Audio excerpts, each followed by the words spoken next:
Press.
Oh, that was it? I think so. Okay.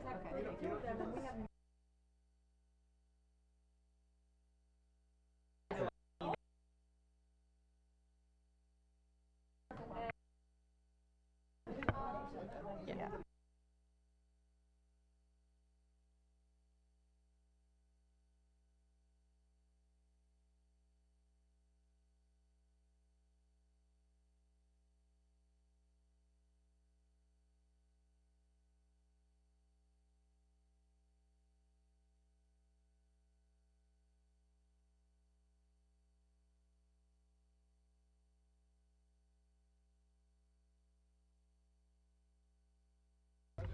Good evening, everyone.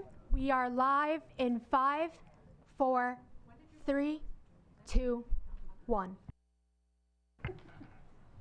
Good evening. Welcome to tonight's hearings by the Montgomery County Delegation. For those of you who may have missed our organizational meeting about a month ago, I'm Delegate Julie Polakovich-Carr, the new chair of the Montgomery County House Delegation.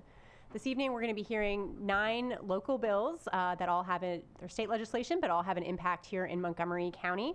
And although our bill hearings are going to be run by our local committee chairs, I just want to give a few logistical remarks for the start of the night here.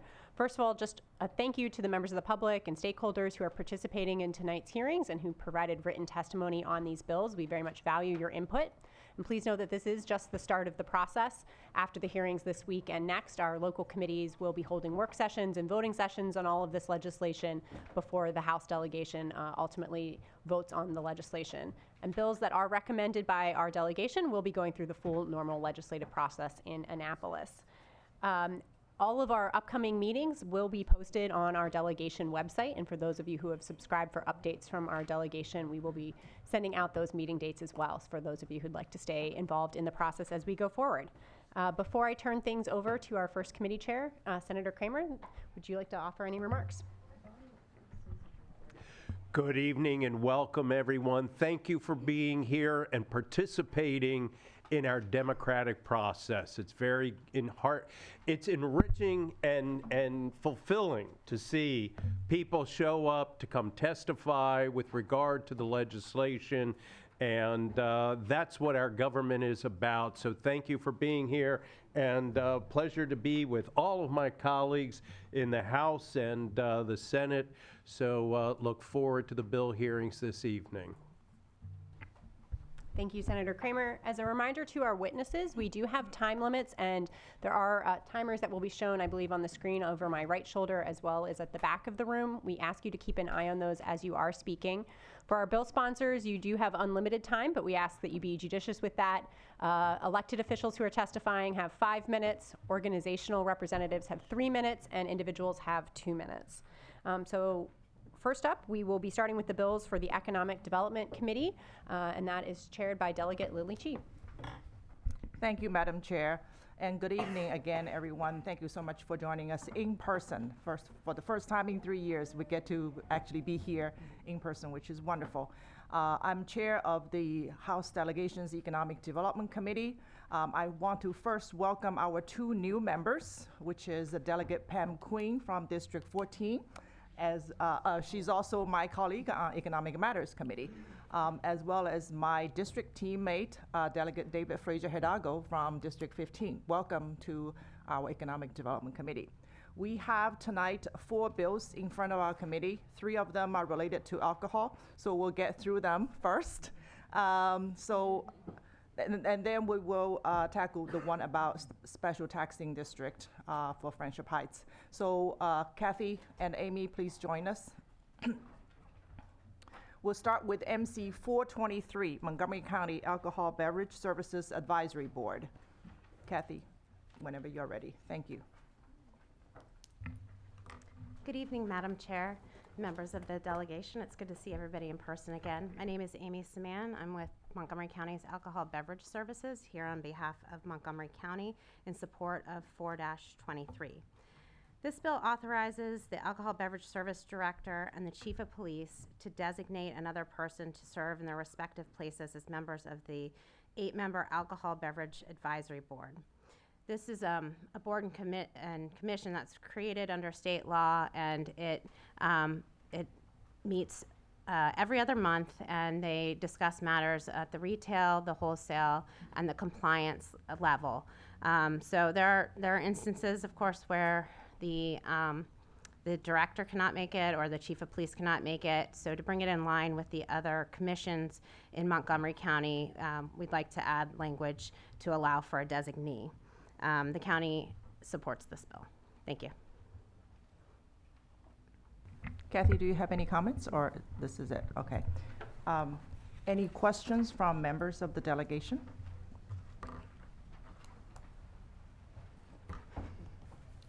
Okay. Seeing none, unless I missed someone.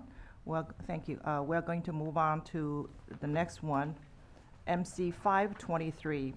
Alcoholic Beverages Board of License Commissioners Qualifications. We have 2 supporting witnesses who are seated here. So please go ahead, and I'm going to call upon the opposing witnesses after that.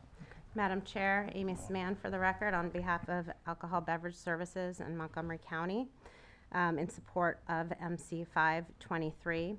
This bill substitutes the requirement that not more than 3 members of the Board of License Commissioners may be members of the same political party, with language requiring the county executive to consider when evaluating applicants geographical, political, racial, ethnic, and gender diversity.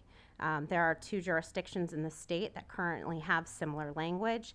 This is more in line with the county's vision for a more equitable and inclusive Montgomery County. And this is, just to be clear, this is a different board. This is the Board of License Commissioners that issues the licenses to folks in the community. And the county supports this bill. This is the county's comments. Okay. I will wait for the questions until we hear other witnesses. We have 2 opposing witnesses. I would like to call upon Lori Halverson, please. And is Eric Stewart here? Okay. All right, Lori, whenever you're ready. Thank you.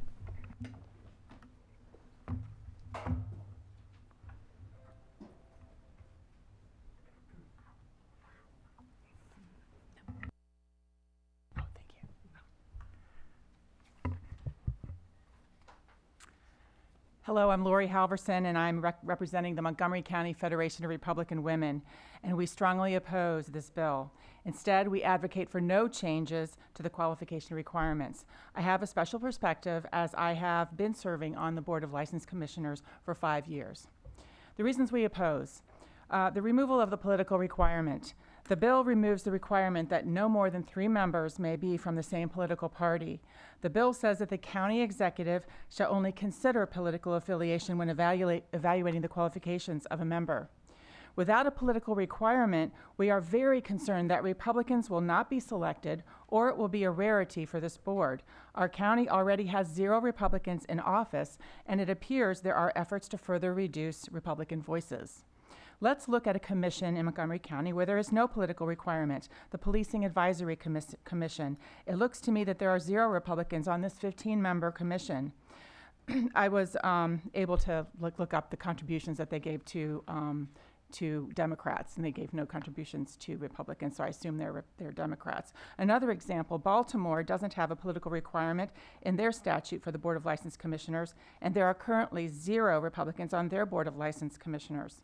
It is pretty well known practice that for most, if not all, board or commissioner positions, the county executive files as many positions as the law will allow to maximize the Democratic Party's influence. The Democratic Party uses these positions as stepping stones, as I have seen 2 board members resign after they were offered prestigious state or county positions. I would say that it is highly likely that without a required minimum, we will see 4 or 5 Democratic members on the board and 0 Republicans. At the inauguration ceremony for the county executive and county council this week, it was said multiple times how proud the county council and county executive are in the diversity of Montgomery County. Diversity of thought was even included as a strength in the speeches that day. Why then would you want to remove the requirement of diversity of thought? As a board member, I have found it is important to have varying points of view as we work together to discuss show cause hearings when we make important decisions on whether to remove someone's license or fine or suspend a license holder for violating the liquor laws. The second reason that we oppose it is that race, ethnicity, gender, and geography should not be codified in determining the qualifications. The bill says that the county executive shall also consider race, ethnicity, gender, and geographic location when evaluating the qualifications of a member. What does the color of someone's skin or these other factors have to do with determining whether someone is qualified to serve on the Board of License Commissioners? By codifying these factors, it undermines the county executive's process in finding the best qualified members for the board. Our current board happens to be very diverse, and I think commissioners would like to know that they were chosen because they were the most qualified of the applicants, not because a box was checked based on external factors that have nothing to Halverson, do your with the time is up. ability on the board. Thank you very much. Thank you very much for your testimony. Is Eric Stewart here? If not, I would like to open up for the members to ask questions. Any questions? Okay, if not, I would like to ask a question. As with every bill, we usually ask ourselves, what problem are we trying to solve? So I'm asking the county this question. Why the change? What was the discussion that prompted the change? The discussion about the change was simply to add more factors and to update the statute to be to look at other diversifying factors. And just by way of that, I just want to let you know that 14 counties have no political diversity requirements whatsoever. 9 counties have various forms of political diversity counties, and then 2 have the language that is being presented here. Okay, but were there specific cases that made the county realize that it was the current law was is an impediment? No, this was just simply a review to look for areas in which the county can further its vision for diversity and equity. Okay, so do you think, can there be a scenario where you can do both, but not either or? So you can have the consideration of other factors and keep the way it is for now in terms of political party requirements? Would that be workable for the county? I mean, I would have to take that back to the county council and the county executive, but Okay. Okay, thank you. Any other questions? All right, all right. Then we'll move on to the, thank you, Ms. Halverson. We'll move on to our third bill of our committee for this evening, which is MC 1623, alcoholic beverages, holders of Class B BWL Clubhouse Lodge license and a Class 7 microbrewery license. It's a mouthful. Thank you, Kathy and Amy, please. Amy Saman again on behalf of Alcohol Beverage Services in Montgomery County in support of 1623. You may recall last year there was a bill that passed thanks to your hard work to allow the Montgomery County Revenue Authority to be issued a Class 4 limited winery license and a Class 7 microbrewery license, which are state-issued license. They would be using these to work to produce wine and to produce cider potentially in the future at their Cross Vines project that is located at the Poolsville Golf Course. When they went to apply for the license, it was realized that the exception language was not put in the statewide part of the statute because they hold the Class B BWL clubhouse lodge license for each and every one of their golf courses. It is important to note that this license cannot be held by anybody other than the executive director or his designee. So this is not in any way going to expand further than this. This was just language that needs to be added to ensure that the statute works properly and the county supports the bill. Okay, thank you. I do remember sponsoring that bill. Thank you very much. Oh, that's right, yes. Any questions? All right, thank you very much. Thank you. The next up is the MC 1523, Montgomery County Village of Friendship Heights Special Taxing District procurement. We have Delegate Mark Coleman as bill sponsor. Delegate Coleman. Sure. Joining Delegate Coleman is Mayor Melanie Rose White of Village of Friendship Heights and Julia Mansfield, Village of Friendship Heights. Thank you. Great. Thank you, Madam Chair. I'm here on behalf of Senator Lee, Delegate Kelly, Delegate Love, and myself to present the Village of Friendship Heights Special Taxing District Procurement Bill. This bill does two things to modernize the Village of Friendship Heights procurement. First, it increases the threshold of what needs to be competitively bid. That figure has not been upgraded or updated since before Kumar Barve was in the legislature, so it's quite out of date. So it raises it from $5,000 to $20,000. Which is in line with the town of Chevy Chase, a little bit above Chevy Chase Village, but mostly in keeping with the surrounding municipalities. And it also creates an emergency procurement provision for situations like COVID-19. I actually heard from a constituent in Friendship Heights who was concerned that everything needed to go through competitive bidding even in the height of the pandemic. Obviously, competitive bidding is very important. We want most procurements of high value to go that way, but you have some situations where you want to do something a little bit different. The town of Chevy Chase has such a provision. Chevy Chase Village has such a provision. Even tiny but mighty Oakmont, another special taxing district in District 16, has such a provision. So with that, let me turn it over to Mayor White and the village manager, Mansfield, to give any further thoughts. Thank you, Delegate Corman. Thank you to our Delegate Love and Delegate Kelly from District 16 for supporting this on our behalf. Just to echo what Delegate Corman said, we have been looking for some relief and efficiency and making purchases. We did have an episode during the pandemic when we actually had to go out for bid to purchase test kits and masks for our residents, which took about another month plus to be able to supply those needed materials, and that was quite frustrating for us. So we've often been compared to the town of Chevy Chase and the village of Chevy Chase in terms of size and population, so we thought we would fit ourselves between the two in requesting the $20,000 bid threshold. Town of Chevy Chase is 25 and the village is 15. And among the other 9 or 10 municipalities, we're pretty much at the bottom at 5,000. So we would greatly appreciate your support to give us some additional relief and efficiency, and we thank you very much. Okay, Mayor, do you have any comments? No, thanks. Thank you very much for joining us. Any questions? Yes. All right, Delegate Ann Kaiser, please. Thank you. Thank you, Madam Chair. My question to Delegate Corman or to either of the two who are also here in support of this bill. I certainly understand the flexibility that you're looking for and certainly the threshold money-wise and the explanation of the emergency.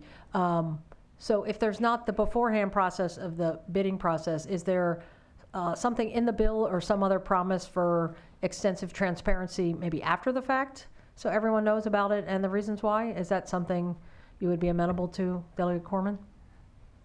Thank you, Delegate Kaiser. Can cut your mic because otherwise they can't hear me. Thank you, Delegate Kaiser. So it does require that a majority vote of the council, the village council, vote to sort of waive the procedure. So there is transparency there, and obviously people in the village have the ability to weigh in with their council members. So there is some transparency. It's not just someone in the back office making the decision. It goes through a voting process. Thank you. Any other questions? All right, if not, thank you very much. And that concludes the bill hearing for the Economic Development Committee tonight. Back to you, Madam Chair. Thank you, Chair Chi, for a very efficient run through those 4 bills. Before we proceed to our next committee, we actually are going to take a a slight pause to do something ceremonial here. We actually have a gift on behalf of the Montgomery County House delegation to our former chair, Chair Corman. So actually I'll ask him to maybe just hang out here if he wants to set his papers down. And we just have a small presentation, a token of our appreciation for all of your work over the last 4 years, and on behalf of our delegation, which one of my colleagues is grabbing from the back room at the moment. But we know how many hours and how much you've put up with from all of us, and we wanted to just show our thanks.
So next we will be turning to the Land Use, Transportation, and Public Safety Committee, and Chair Sarah Love.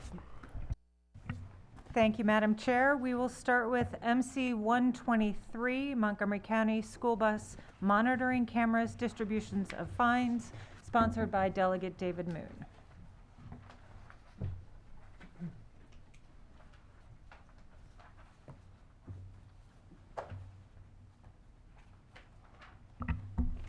Thank you, Madam Chair. Good evening, colleagues. MC 123 is pretty simple. This bill takes the portion of Montgomery County school bus camera fines that are generated on state highways, and it directs it to be used for improving safety at those school bus stop locations.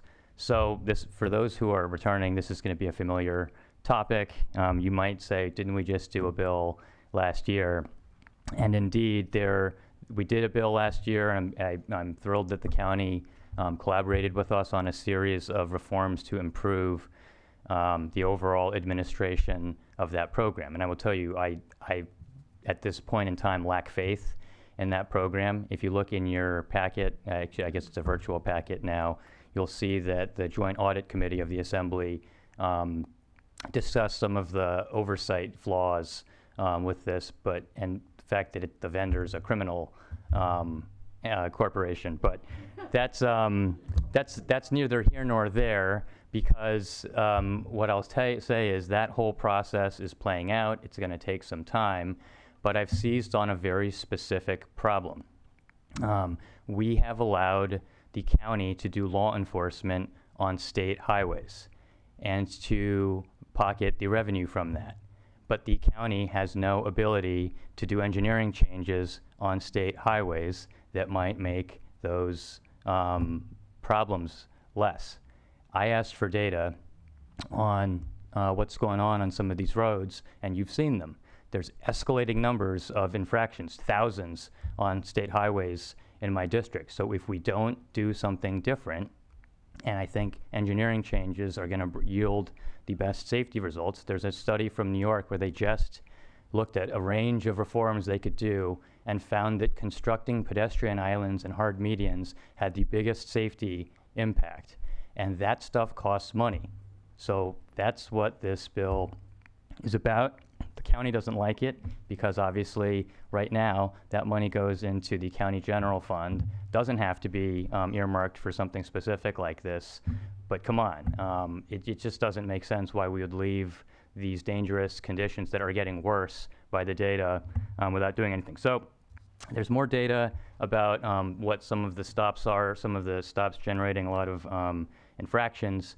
But on the back end of this, the last thing I'll say is if you look at some of the numbers, I have in my district one bus stop that is yielding almost $1 million in fine revenue per year, and others are at $500,000. And I'm sure if you look in your own district, you'll see the same thing. And you say, how many years of those fines will it take to build a safer bus stop location, again, on a state highway?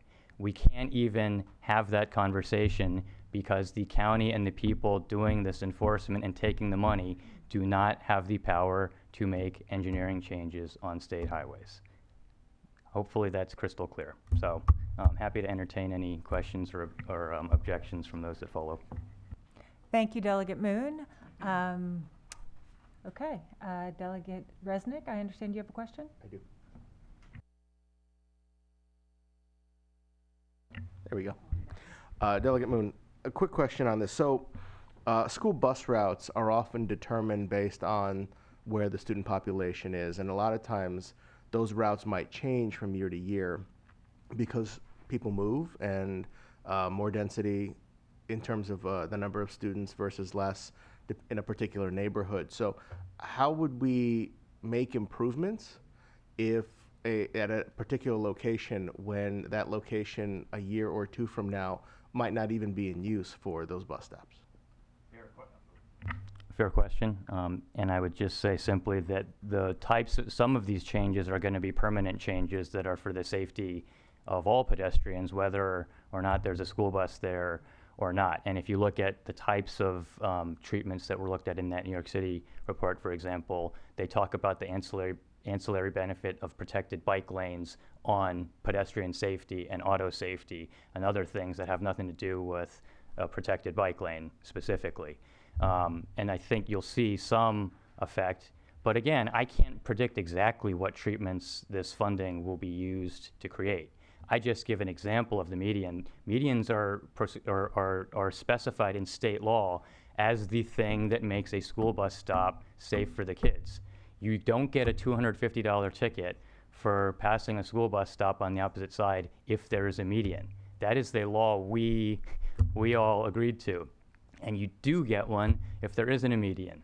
So we can keep leaving the roads without medians and taking the money, or we could try something different. So and again, it might be medians, it might be something else. But again, county doesn't have the power to do it. Any other questions? Okay, thank you, Delegate Moon. We have 2 witnesses in support. We have Ben Ross, Action Committee for Transit, and Laura Stewart, MCCPTA, support with amendment. Ben, go ahead. Could you press the button for the mic? Thank you. Good evening and welcome back. Great to be able to come here and see you all. The Action Committee for Transit supports this bill. The sort of street where there's a school bus stop and yet the road is so wide and so high speed that cars are constantly not stopping is not just a hazard to students, it's a hazard to everyone who lives in that area. Those occur in built-up areas where lots of people are walking, and that is a street where $1 million of fines are issued for not stopping for a school bus, is a street where you cross the street at the peril of your life. And that needs to be fixed. Whether the school, and to answer Delegate Resnick, it needs to be fixed whether the school bus stops there or not. So for that reason, we think that this bill is a good bill and should be passed. Thank you.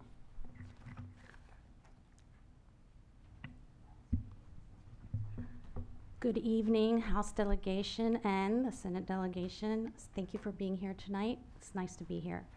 My name is Laura Stewart. I am the chair of the Capital Improvements Program Committee for the Montgomery Council PTAs.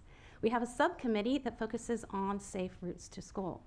I'm here to support the local bill MC 123 on Montgomery County school bus monitoring cameras, distribution of fines, with one comment on assuring that these funds are designated to be used as effectively as possible.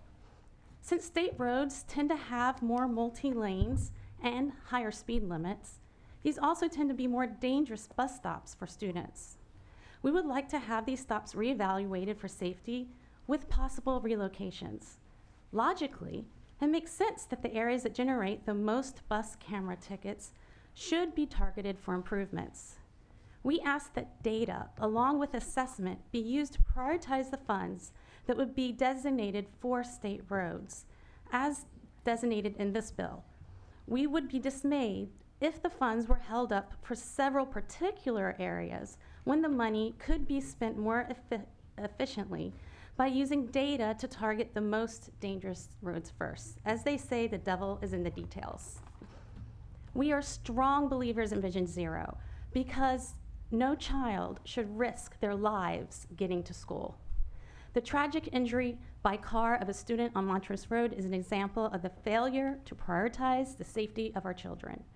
Georgia Avenue also was a scene of tragic loss by a student's life by a vehicle, and it continues to be dangerous to pedestrians. I remember when I was made aware of issues of speeding cars past a bus along a bus stop along a busy stretch of Georgia Avenue. A parent videoed multiple cars passing the bus stop, past the bus. You could practically feel the cars go past, even though it was just in a video. When there are multiple lanes involved, many drivers do not know that they should stop. This is a fault by design. There are many more roads that have been areas of concern by parents. This bill could literally result in saving lives. What we are doing today is not working. It's time to look at new approaches. It's time to invest in the safety measures that we know work. I look forward to continued collaborations between parents, students, MCPS, and local and state agencies to achieve the ultimate goal, a community where kids and their families can walk, bike, or roll to their destination without constant fear of injury or death. Thank you. Thank you both. Are there any questions for this panel? Yes, Delegate Foley. I'm sorry. The microphone. Oh, right here. Hi.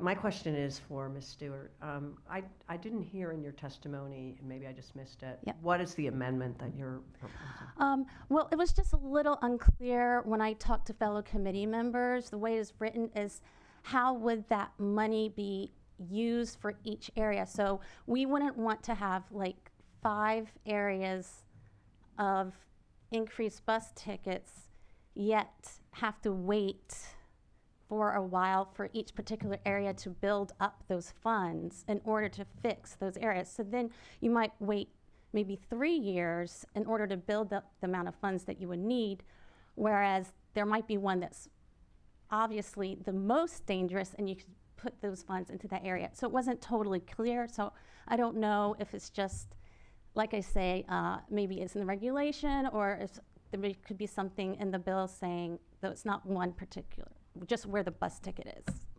Yeah. Any other questions? Okay.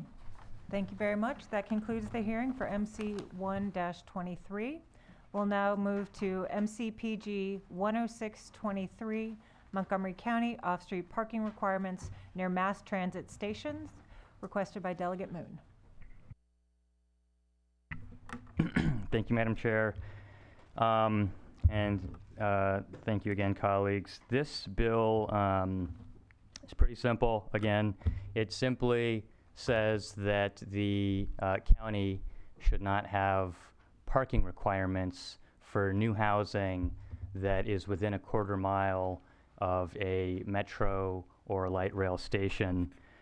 There's a ton of information in your digital packet for you about this type of policy change, which is happening in California, Oregon, Buffalo, Cincinnati, Ann Arbor, Cambridge. The county itself pursued a downward trajectory of parking requirements about 10 years ago. And so, you know, the policy logic is this. It adds to housing cost to require parking. We have excessive parking by data in many areas, and the cost of surface parking and underground parking can go from 10, 30 to 100,000 per unit. There's a table, again, in your digital packet that shows you what the current county parking requirements are. Some of them are also discussed in text in your packets from other testifiers. So the housing cost issue is one huge driver, and it also starts to change land use patterns when you have downtown cores with excessive parking, promotes sprawl, and basically undermines a lot of the transit-oriented development goals that we had when we started pursuing these projects. So let's just cut to the chase. What is the debate really here? I'm asking the state to preempt local zoning. That is the real conversation here. I tried to size this in the least objectionable way for folks to understand what I'm getting at. The other jurisdiction, you know, California, they did half mile from Metro, and they included commercial and all sorts of facilities, but a quarter mile for housing, not to force people to have cars with their housing and to subsidize the existence of those cars, I think, is a reasonable requirement. And the state has put up a heck of a lot of money, as you know, in annual operating funding for WMATA and the Purple Line now, with all of its overruns for what that's worth. You know, that's where we are. And so that's the ask. Yeah, it's supported for climate and sustainability reasons by the Sierra Club and folks that pursue housing affordability. So happy to answer any questions. Thank you, Delegate Moon. Are there any questions? Yes, Chair Polakovich-Carr. Thank you, Chair Love. Thank you, Delegate Moon. I have two quick questions for you. First, does the bill only apply to county zoning, or would it also apply to municipalities that have zoning authority? Thank you for that question, Madam Chair.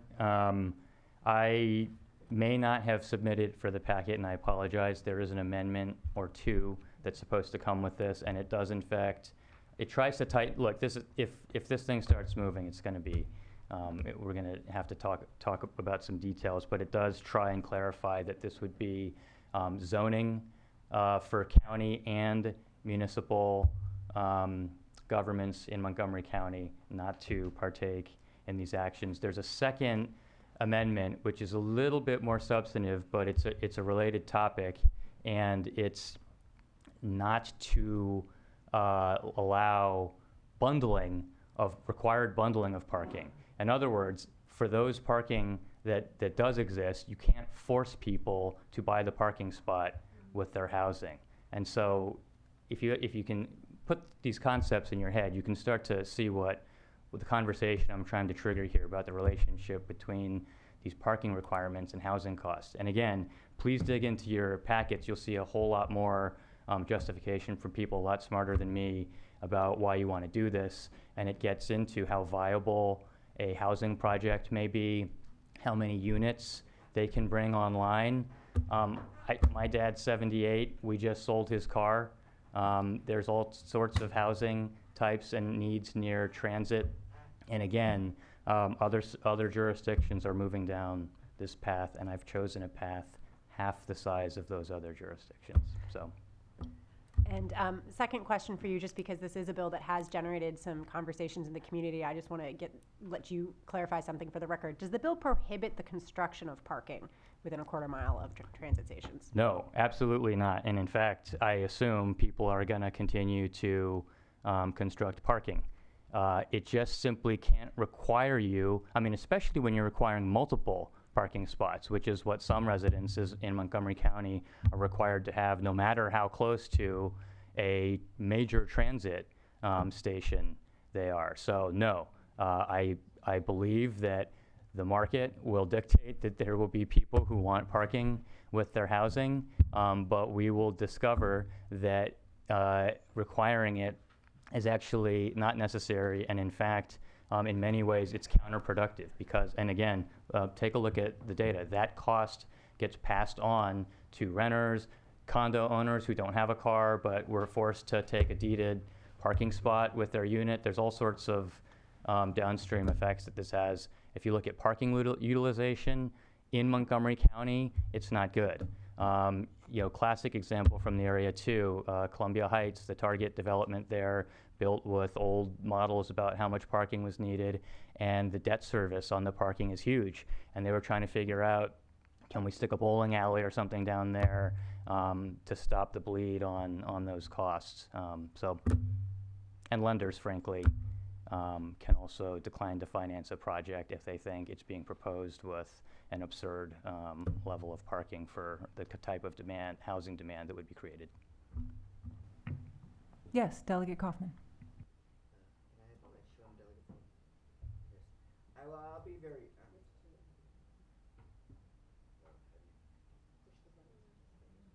Yes. Can you hear me now, Delegate Moon?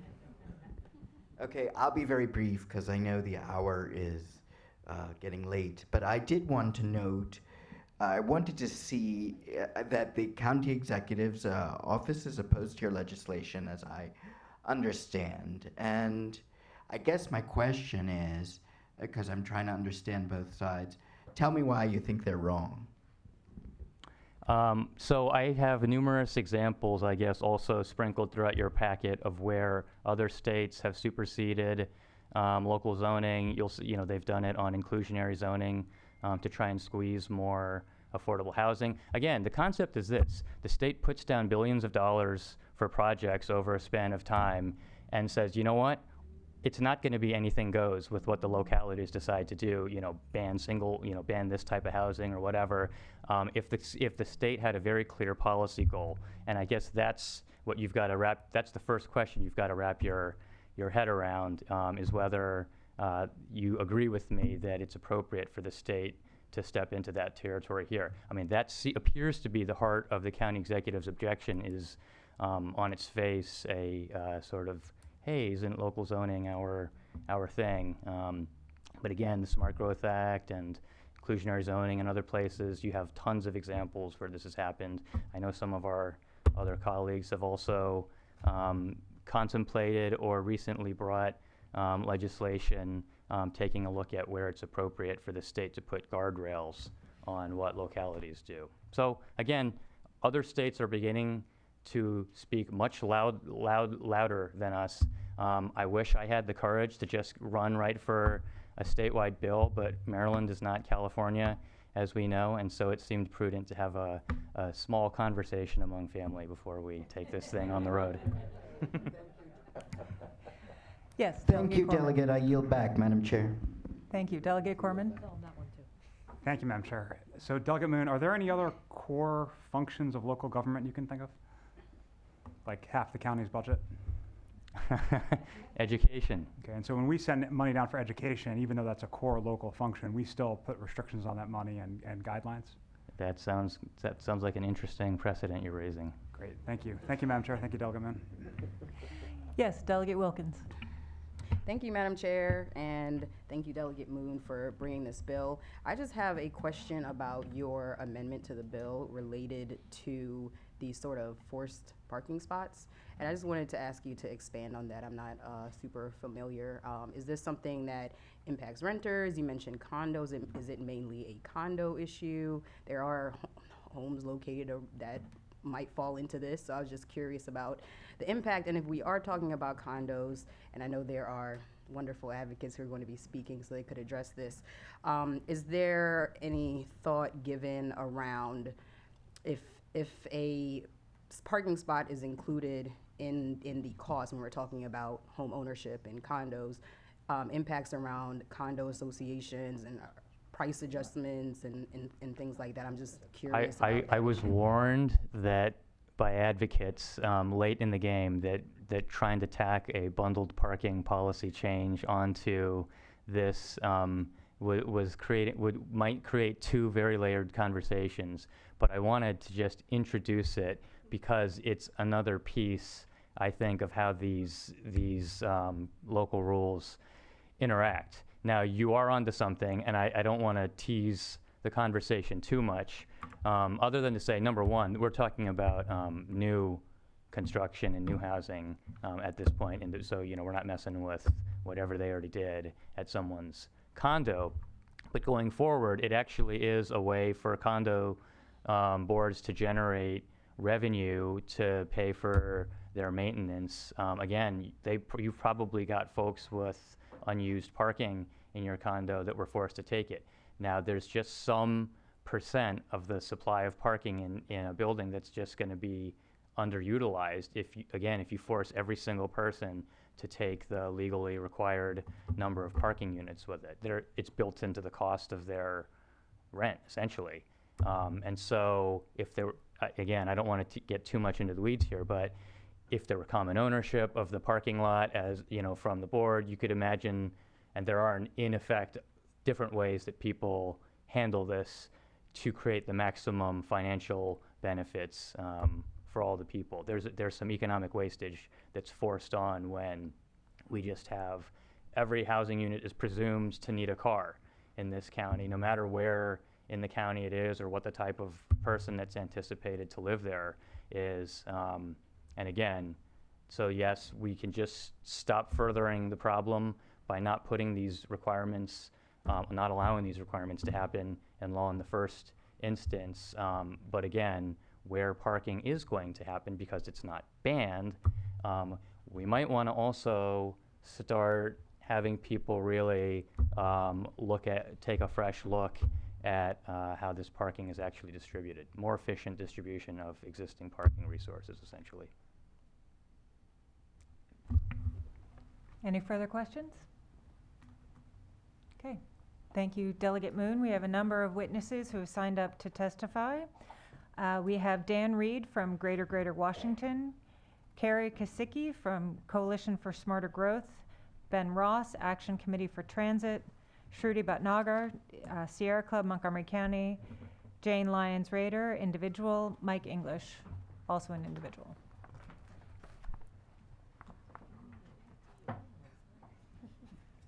And we can just start at the end and go on down.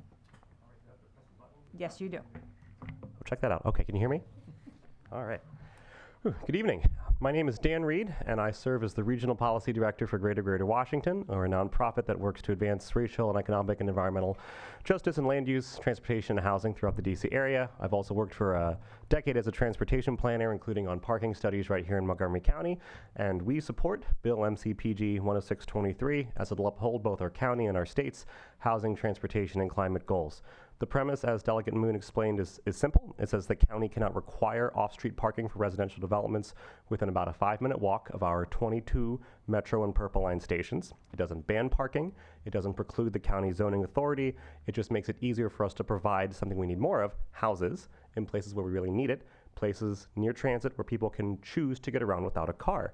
And as Delegate Moon pointed out, there are almost 200 places around the United States and counting that have enacted similar reforms. Why is parking the problem? It's expensive to build. It can cost upwards of $30,000 a space in a parking structure and even more for underground parking. Those costs get passed along to renters and to home buyers regardless if they own a car or not. Rents here in the DC area went up 16% between 2021 and 2022. And we add parking costs to that, it risks pricing people out of neighborhoods and fewer transit riders and more suburban sprawl and pollution as people are pushed out to the fringes where they have to drive more. Higher construction costs also make it difficult to provide affordable housing because if each home is more expensive, it requires a greater subsidy, which means our Affordable Housing Trust Fund can't support as many homes. In some cases, it means building new homes makes no financial sense, a crucial problem at a time when we need to be building thousands of new homes each year to accommodate our growing population. So why is this the state's problem? There is an ongoing relationship between the state of Maryland and local governments in shaping land use policy, from the Maryland National Capital Park and Planning Commission about a century ago to the Smart Growth Act of 30 years ago. And as Delegate Corman noted, there are other things the state intervenes in that the local governments do. The state has spent considerable investments on transit in Montgomery County from the Metro to the Purple Line, and when policy barriers like parking minimums prevent new construction near transit, we, the county and the state, lose out on new residents, new businesses, new transit riders, and most crucially, tax revenue. It is in everybody's interest that we take full advantage of this underutilized opportunity. Thank you for your time and consideration. I look forward to working with you in the coming months to ensure we can expand access to housing in the state and in the county. And also, I am happy to answer any questions about parking bundling, as that is a thing I've worked on in the past. Thank you. We'll just go down the line. Thank you. Mike English. I'm familiar with much, but not all of the delegation. Thank you for having us tonight. I did, both Delegate Moon and Mr. Reed touched on a lot of what's in my written testimony, so I'll be deviating from that somewhat. But yeah, to cut to the chase, yes, this does preempt local control, and I think that's a good thing, not a bad thing. Much like it is, frankly, an inherently conservative philosophy to defer to states over the federal government when we know something needs to change. It is inherently conservative to defer to local municipalities and counties, even when we think the policy might be wrong, just for deference to local control. Furthermore, I mean, the more narrowly you focus in on an area, the more likely you're going to get hyper-local focused decision-making, which can bias people. So I would encourage people not to be scared off by that tactic.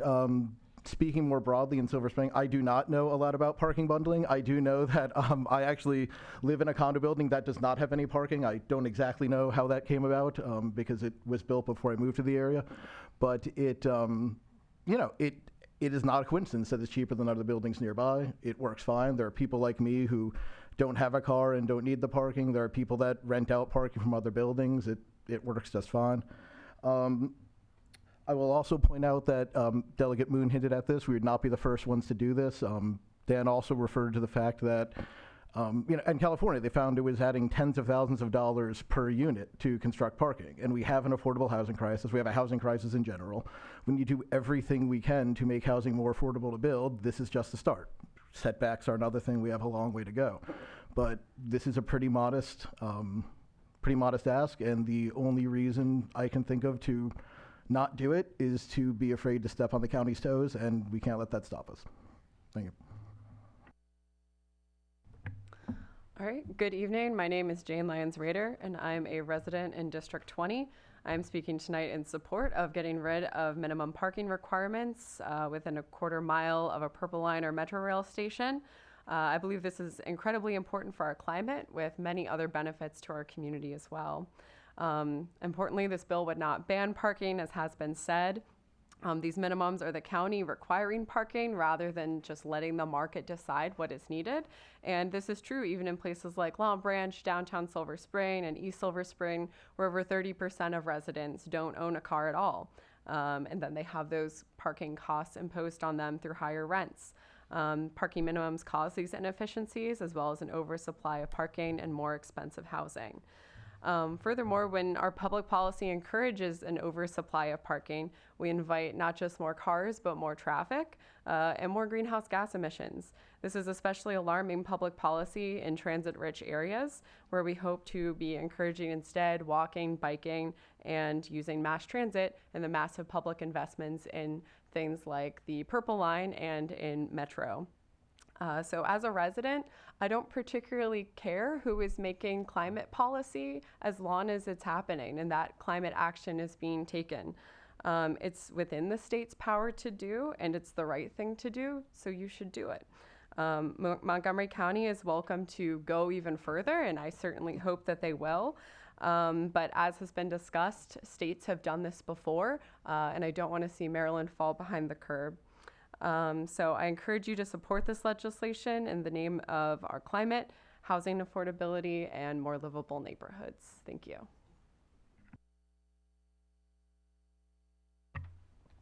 Good evening. My name is Carrie Kosicki, and I'm the Montgomery Advocacy Manager for the Coalition for Smarter Growth. And tonight I'm speaking on behalf of CSG in support of this bill to eliminate parking requirements within a quarter-mile radius of Metro and Purple Line stations. This bill will support increased development of affordable housing near transit in our county, and will help our county reach our climate goals by creating opportunities for more people to live car-free and car-light lifestyles. In the Thrive 2050 General Plan, our county committed to reducing vehicle miles traveled and increasing non-auto driver mode share. We decided to move away from decades of policies that have favored investments in cars over people. These policies have imposed a disproportionate share of pollution and health risks, injuries and deaths on our roads, and inadequate access to public transit on low-income communities and people of color. With Thrive, we recognize that eliminating parking requirements near transit is not only an essential tool for moving away from car dependence and towards our equity and climate goals, but also for building more of the housing that our county desperately needs. Thrive states that reducing the supply of parking and eliminating minimum parking requirements for new development will promote mixed-use development, improve pedestrian-friendly design, and perhaps most critically, as Dan touched on, reduce the cost of new development. That means more units for more people and more opportunities to build affordable units in high-amenity, transit-oriented communities where affordable units are most lacking in our county today. This bill is smart climate and housing policy, and that alone would be enough of a reason to support it.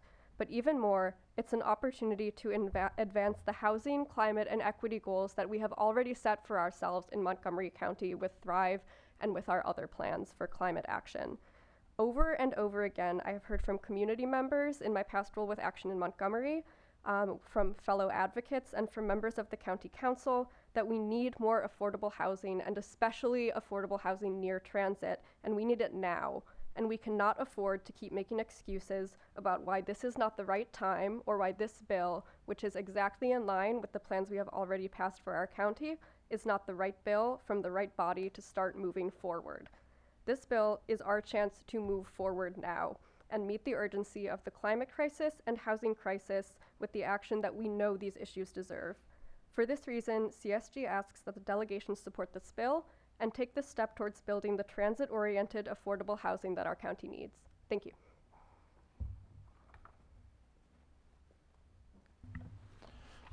Good evening. Again, I'm Ben Ross, speaking for the Action Committee for Transit. Our organization worked for years with many of you to get the Purple Line under construction. It was a big struggle, and the state has now made a big investment, perhaps bigger than it should have had to be, in that project. And the purpose of that project is to give people a train to ride on. It makes absolutely no sense and is really unfair to the taxpayers of the rest of the state who are chipping into that project to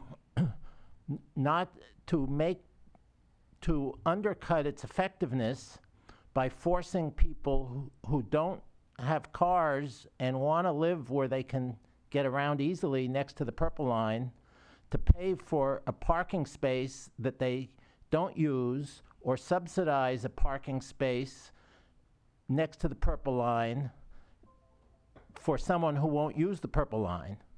The last thing it just doesn't make sense to spend all that money and then force people to give subsidies not to use it. So I think that it is really a matter of fairness to the individuals who don't want to own a car and don't want to be forced to pay for a parking space that they don't use, and also fairness to all the taxpayers of the state who help pay for the Metro and for the Red Line and are now helping to pay for the Purple Line, to make sure that we give people every chance to use that facility. Thank you. Good evening, Madam Chair and members of the delegation. My name is Shruti Bhatnagar. I'm chair of the Montgomery County Group of the Maryland Sierra Club. The Sierra Club Montgomery County Group and the Maryland chapter of the Sierra Club strongly support MC/PG 10623 that would prohibit the Montgomery County District Council from adopting or enforcing a local law that requires the creation of new off-street parking for a residential development that is located within quarter-mile radius of a present or planned Metro or Purple Line station. You've heard some of the points already shared by some of the advocates, and my testimony might reiterate some of those points as well. This policy is consistent with the planning for the Purple Line, which intentionally did not provide parking adjacent to stations to encourage greater use of transit and walking to the stations. The bill would help maintain that policy and extend it to metro stations in Montgomery County. The prohibition on requiring new off-street parking for development would promote compact, walkable, and bikeable neighborhoods near transit stations, actively combat car dependency, lessen climate-damaging greenhouse gases and other health-damaging emissions from private vehicles that would travel to and from new off-street parking, and reduce vehicle miles traveled. Other benefits from not requiring new off-street parking for developments near transit stations include improving safety for pedestrians and bicyclists living nearby or going to and from stations, ensuring more land is available for development of compact, walkable housing and job creation near transit, reducing the cost of development, which would make it easier to build more affordable housing near transit, and reducing air pollution impact on people who live near or access the stations. In summary, passage of this policy makes sense for the environment, the health and safety of current and future residents, and many more. We strongly urge the delegation to support this bill. Thank you so much for allowing me to testify today. Thank you all. Are there any questions? Okay. Yes, Delegate Wilkins. Thank you, Madam Chair. I just wanted to follow up on my question. Mr. Reed sounds like he has a lot of expertise around bundling, parking bundling, and I just wanted to, if you can expand on the issue and the scope in terms of what types of housing. Sure. So parking bundling is as simple as this. You go look for an apartment and the landlord says it's $19.50 a month and it comes with a parking space. That's bundled parking, when the cost of the parking is wrapped into the cost of the home. It happens with rentals, it happens with for sale homes. You buy a house with the driveway, that is a bundled parking cost. There are instances, even right now in Montgomery County, for instance, in apartments, where they will charge separately for the parking, right? I lived in an apartment complex off Rockville Pike where I paid my rent just for the apartment, and then I paid $50 for the use of a parking space in front of the apartment. This is less common in condominiums. The way it's basically structured in a lot of condos in the county and in the region is there's a title for the condo and deed for the condo, a title and a deed for a parking space. But you buy them together, even though they're deeded separately. I lived in a condo where I paid separate property taxes and separate HOA fees for my condo and my parking space. What the amendment to this bill would do is say to the landlord, you have to charge separately for parking, and to the condo developer, you have to charge separately for the parking. You can go just across the line into DC at the Walter Reed site, and they're selling condos, just the condo, and if you want the parking space, you pay this extra cost because they are already set up separately as legal property. And so if you don't want a parking space, you don't have to pay for it. If you want a parking space, you can pay for it. If you want 4 parking spaces, you can pay for 4 parking spaces. And that's ultimately what this is about, is that for people who want parking, whether that amount is 0 parking or a lot of parking, that they should be allowed to have that much, as opposed to what the law requires, which is some for everybody. Any further questions? Okay, thank you all. That concludes the hearing on MCPG 106-23. We will now move to MC 1323, Montgomery County Collective Bargaining for Sheriff's Office Employees Binding Arbitration Procedures, requested by Senator Kramer. Can she come to the table? Absolutely.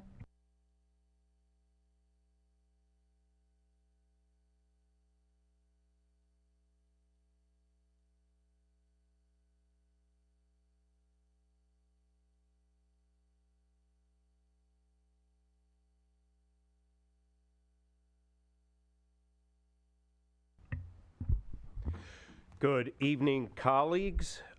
Ben Kramer here to introduce MC 1323. Just to give you a little background, colleagues, in 2006, our legislature passed a law that requires collective bargaining between the employees in the sheriff's office in Montgomery County on issues related to working conditions, issues that relate to wages are done through the county because the county funds it. Up until that time, the county would negotiate with the bargaining unit with regard to working conditions, and that the sheriff's office could simply ignore it and take the position, we did not do those negotiations, so therefore we will not honor the result of those negotiations. So in '06, the legislature changed the law and put into place collective bargaining on working conditions between the employees and the sheriff.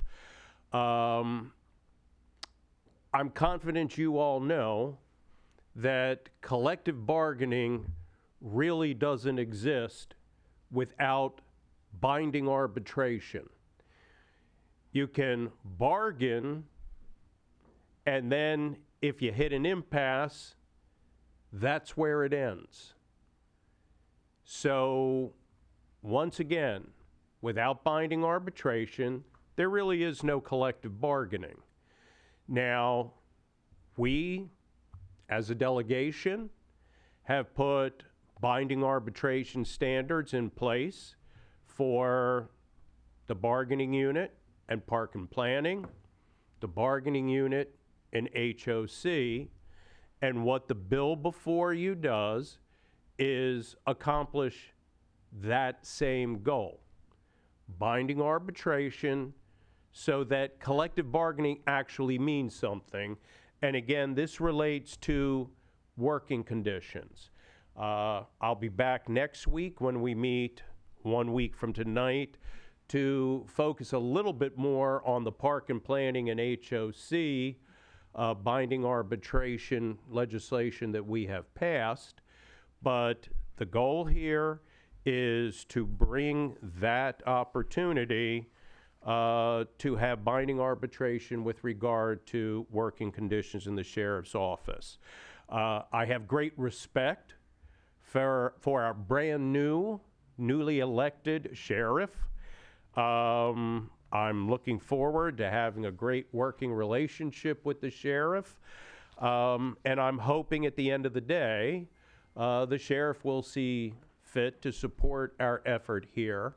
I know the sheriff did express some concern to the county executive, questioning whether this effort is constitutional, and that perhaps it is not, that it interferes with the separation of powers. I sent the letter that the sheriff provided to the county executive to someone I know you all are familiar with, Ms. Sandy Brantley in the Attorney General's office in Annapolis. She was very prompt. I received the letter yesterday. Ms. Brantley got right back to me and said that it is perfectly constitutional, and in fact indicated that Article 4, Section 44 of the Maryland Constitution provides for the election of a sheriff in each county in Baltimore City who exercises powers and performs duties as now, in quotes, as now are or may be prescribed by law, end of quote. Sheriffs and deputy sheriffs are officials and employees of the state. Duties and functions of a sheriff are controlled by the common law and the General Assembly. So that was in response to the letter that had been sent to the county executive. I then asked Ms. Brantley to opine on the bill itself, sent it to her late last night. Today she sent me just one brief line. The proposed bill is constitutional and legally sufficient. So, colleagues, I would proffer to you that the only thing standing between the bill and its passage is whether you all agree that this is meritorious and that we should, in fact, provide the workers with an opportunity to have real collective bargaining. With that, I thank you for your time this evening, and I'll turn it over to Ms. Millar. Thank you, and thank you, members of the delegation. I know that Senator Kramer, my name is Amy Millar, and I'm testifying on behalf of USCW Local 1994, and we do represent the sheriffs in Montgomery County. The wonderful Senator Kramer has actually covered almost all of my testimony, so I can be particularly brief. As he explained, we have a bifurcated negotiations in the county for the sheriffs, where we do represent or we do bargain for pay and benefits with the county executive, and then working conditions that may include safety or things that we may think of as trivial, like uniform changes, whatnot, but that impact the daily lives of these public safety officials. We negotiate those with the sheriff. I can say that up until this last round of negotiations, we were actually operating under the understanding, because it's a bit unclear as it stands now, that we did have binding arbitration for working conditions. The sheriff raised concerns, and because it's not clear, we want to get that clarity now versus subject either party to a long legal challenge. Binding arbitration, it's either, in terms of collective bargaining, we have to have a way to resolve an impasse to have true meaningful bargaining. And, you know, often in private sector, that's the ability of workers to go out on a strike. We do not have that. So we need to have that binding arbitration. It keeps the parties honest in terms of working hard to find a resolution. So in this case, this would give parity to those sheriff's officers with the rest of the county government employees, including other public safety employees who have binding arbitration for working conditions. And again, we think that's what the intent of the collective bargaining law originally was. It's not as clear as it should be, and so that's why we're asking for these changes. Thank you. Are there any questions for either Senator Kramer or Ms. Millar?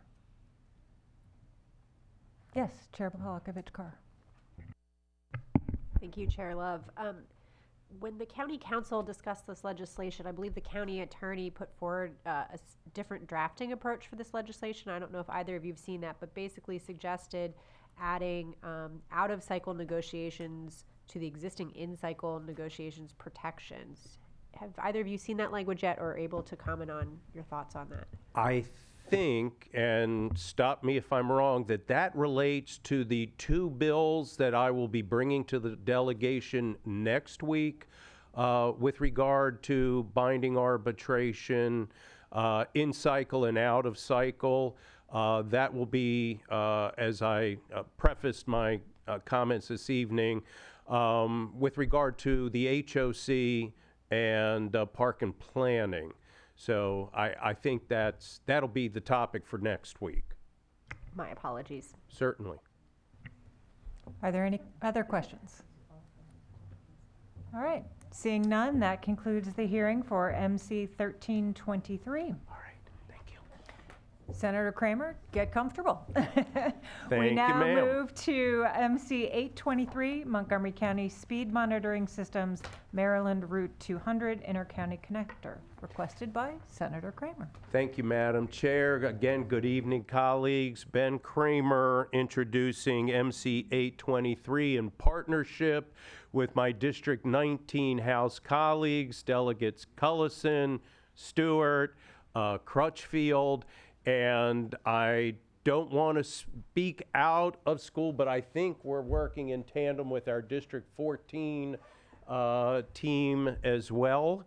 I know they were all part of the effort last session on this issue, and it should be vaguely familiar to you, colleagues. We had some discussion last year about bringing speed cameras to the inter-county connector Route 200.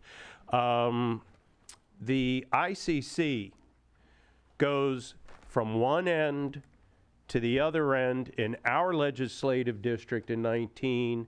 It goes from one end to the other end of our neighbors in District 14. It also goes into District 39, and I believe even has some access into District 17. For those of you who travel the intercounty connector, you will quickly glean that this is the Audubon of Montgomery County. I drive it daily, as do many of the residents of the county, as they gain access to the I-270 corridor and the I-95 corridor. And the day before yesterday, I had a car that went past me, and I have no doubt it was traveling every bit of 90+ miles an hour.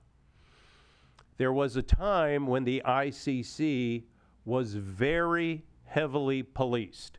You could not travel 2 miles without coming upon Maryland Transportation Authority police vehicles. And people knew, if you speed, you get a ticket.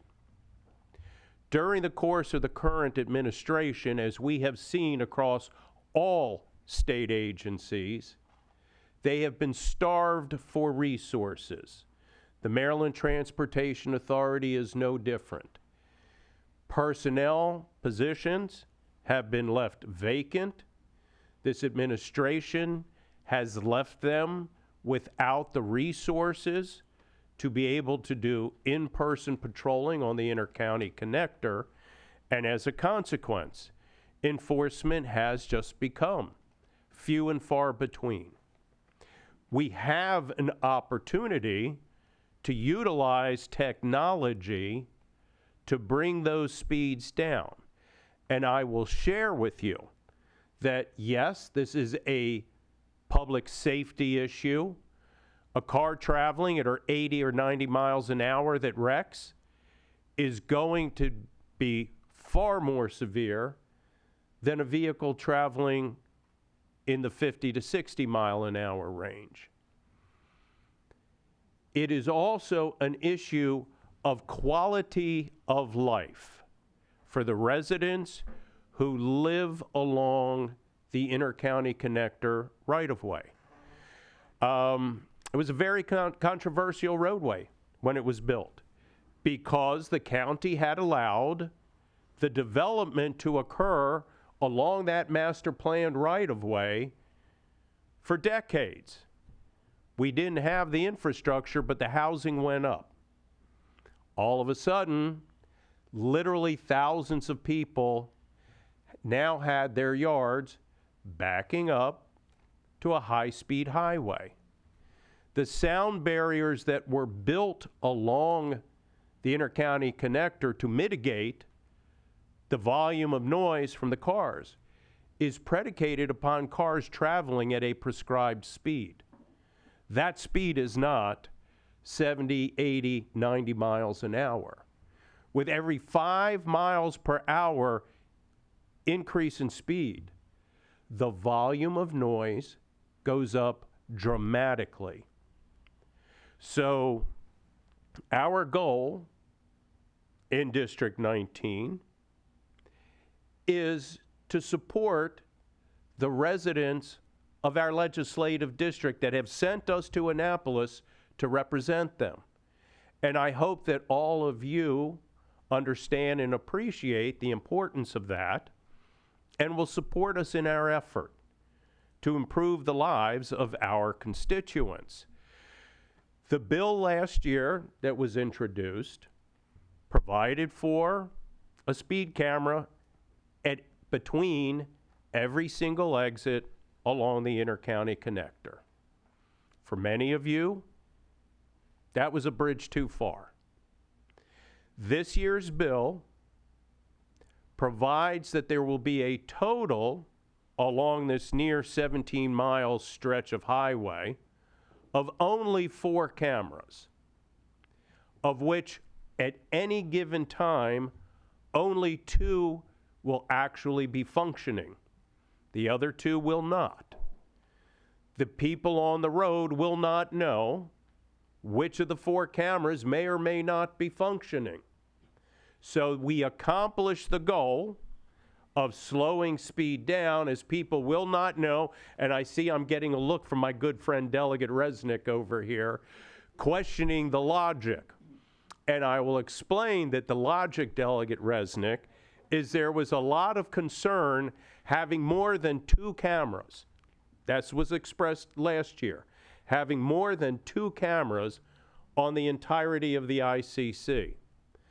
So I am recognizing that that might be the will of my colleagues here, that only 2 cameras will function at any given time. But there will be 4 cameras on the intercounty connector, 2 of which will be working at any given time, and they also can be relocated so that people don't get in the habit and routine of knowing, okay, when I go past the Georgia Avenue exit to Wheaton or Olney, there's a camera, but once I get past it and I get closer to Lay Hill Road's exit, there's nothing. I can fly. Periodically, those cameras will be relocated, and the goal here is to utilize what we have in the way of technology. And for so many of this delegation who have looked to minimize interaction between law enforcement and the community and our motorists, this is the opportunity to do just that. Let's take advantage of the technology and afford greater safety on the intercounty connector and improve quality of life for those residents who live along the ICC. With that, I would certainly welcome any questions from my colleagues. And if not, Madam Chair, then we can certainly, at your choosing, move on to those who are here to support the bill. I note there is no opposition. Thank you, Senator Kramer. I see some questions. Delegate Resnick. Thank you. Senator Kramer, I was just amusing myself, reminding of back in the old days when we used to do executions by firing squad. Some of the bullets were blank so that no one soldier doing the firing felt guilty about actually killing somebody. And this just reminded me of that. Got it. But I do have a question. Have you had a chance to talk to the administrators of the speed cameras to see whether or not they have the technical capacity to cycle them, what the cycling pattern would be, et cetera? Yeah, no, I haven't asked them what the cycling pattern would be. That would be up to Montgomery County. Montgomery County will, in fact, operate the cameras, and they will have the, look, all of this is contracted out, but they will work with the contractors to determine when the cameras get moved. And my recollection is this delegation last year passed a bill that we put this into the hands of the Department of Transportation, took it out of our police department, so they would have the discretion. And I would hope be willing to work with the community to, work on where are we going to be locating the cameras. I will note on bringing that up, thank you, Delegate Resnick, that my friends from the Maryland Department of Transportation the Transportation Authority called me yesterday and said they have a technical amendment in order to effectuate the legislation, and they said that they would work on that and provide it to me right after the start of the year. And I also note that Montgomery County government also has a technical amendment. The bill drafter used the word mobile to describe the ability to move the cameras about. Evidently, the definition for that as it exists is that it's a human being in a van with a speed camera. Clearly not the intent, so I will work with the county to change that language to be relocatable or whatever is appropriate. But yes, thank you for your question, Delegate. Appreciate that. Yes, go ahead. Thank you, Senator Kramer. I think one question about the revenue, right? If we got a fine, can we designate those fines to help the residents to increase the sound barriers along their backyard? Well, interestingly enough, the way the State Highway Administration works is they are governed predominantly by federal law on those sound barriers and their installation and when they are mandated by federal law. Unfortunately, that was all determined at what are the speeds at the time of the installation of the roadway, and it is very difficult to get the Maryland Department of Transportation to make changes to those sound barriers, but your point is very well taken. So how about the other approach? Now, when we get revenue of fine, we allocate some funding to help the resident living along the road, right, improve their windows. Yeah. Use that fund. Very good point, and thank you for sharing that, and that's well taken. Thank you. Thank you. Yes, Delegate Moon. Delegate Moon, before you ask me any questions, I hope you will reflect on the fact that I did not ask one question of your bills when you were sitting at the table here. Now, having said that, what can I do for you, sir?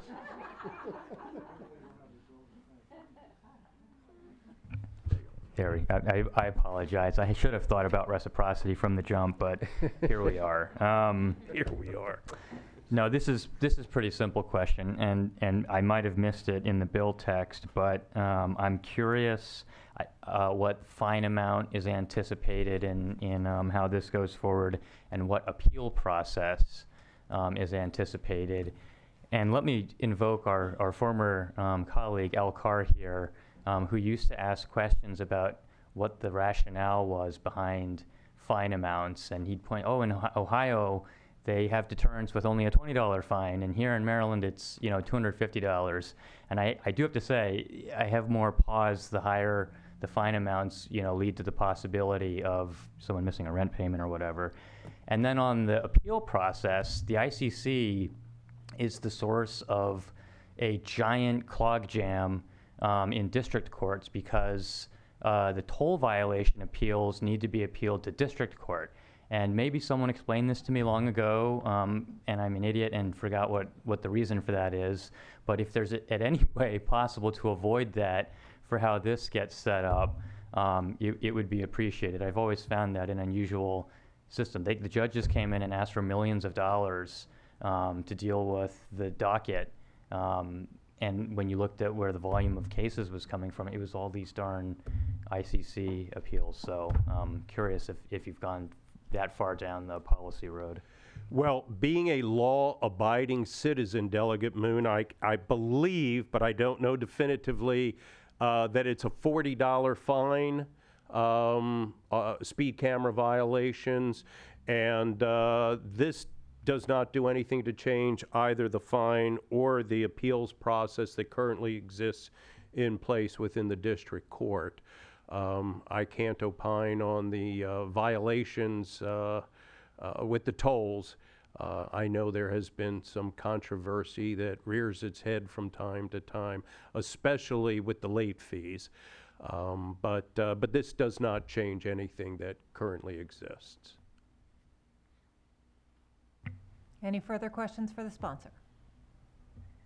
Okay, seeing none, we'll move on to our panel. The list of witnesses I have are Helene Rosenheim from Greater Olney Civic Association, Mark Friedman, Hallowell Homeowners Association, John Sang, Safe Roads Maryland Coalition for Road Safety, John Becker, Mindy Baden, William Kassman, and Raymond Lombardo. we'll just start at the end right here and move on down. Good evening.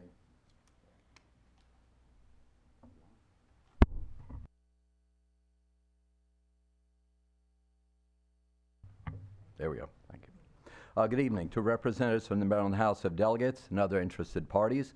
My name is Mark Friedman. I'm the president of the Hollowell Homeowners Association, a 650-home community in the town of Olney, Maryland. I appreciate your time to share my beliefs on the importance of supporting proposed Bill MC 8-23, speed monitoring systems on the Maryland Route 200. I'd like to begin by sharing two numbers with you, 35,820 and 42,915. The first number is the total population of Olney, Maryland, as recorded in the National 2020 Census. The second number, 42,915, is the total number of people who died in 2021 motor vehicle crashes nationwide, as reported by the National Highway Traffic Safety Administration. Think about that for just a moment. 7,000 more people than the entire population of Olney in just 1 year. Okay? And what's most concerning about that is that if you compare these fatalities to just 10 years earlier, right, in 2011, the death count increased by more than 10,000 lives. Yet it's not just that we have more vehicles on the roadway today. The normalized number of the fatality rate per 100 million vehicle miles traveled increased 21% over that same period of time. To focus on the growing problem of traffic accident fatalities, according to the NHTSA, the top reason is simple and clear to us. People are driving too fast for road conditions. Now let's take these numbers for a moment to the identified problem of reducing speed and reckless driving on the Maryland 200 inter-county connector. For those of you who have driven on the ICC, there's no question you have seen vehicles in all lanes moving well in excess of the posted 60-mile-an-hour speed limit. And while I do not carry a radar gun in my car, there's no question that I've witnessed vehicles traveling in the left lane at least 100 miles an hour. And usually they are just speeding recklessly, weaving in and out of the traffic to avoid hitting other vehicles. This callous disregard for the law has begun to have some consequences if we are to make roadways in our communities safe for the majority of our drivers. While policing forces cannot stop all the violators, we can and we must employ additional methodologies to help reduce the risk of accidents and deaths on such a major thoroughfare. The addition of speed cameras has proven to be a successful aid in reducing such speeding, and adding them on the ICC will make our roadways safer for families and law-abiding drivers. And let's be honest, the only people who would oppose implementing speed cameras are the people who know they're breaking the law. Let's not concede to their entitlement. Thank you for your time. Appreciate your attention.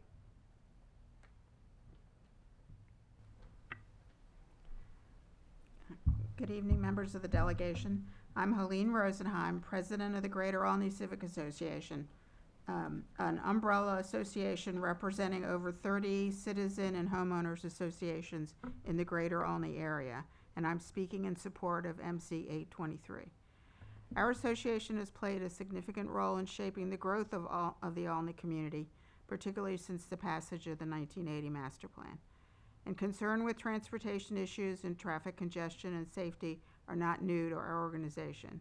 For example, in the past, we were instrumental in the elimination of a dangerous S-curve on Route 97 north of Route 108. In recent years, our concerns about traffic safety and excessive speeding have been growing. Across the Maryland footprint, including Montgomery County, traffic safety is stated as a priority. Across the state, too many vehicles are traveling at speeds far exceeding 100 miles per hour, and too many drivers are taking overt actions to evade detection by the technology employed to help reduce speeding.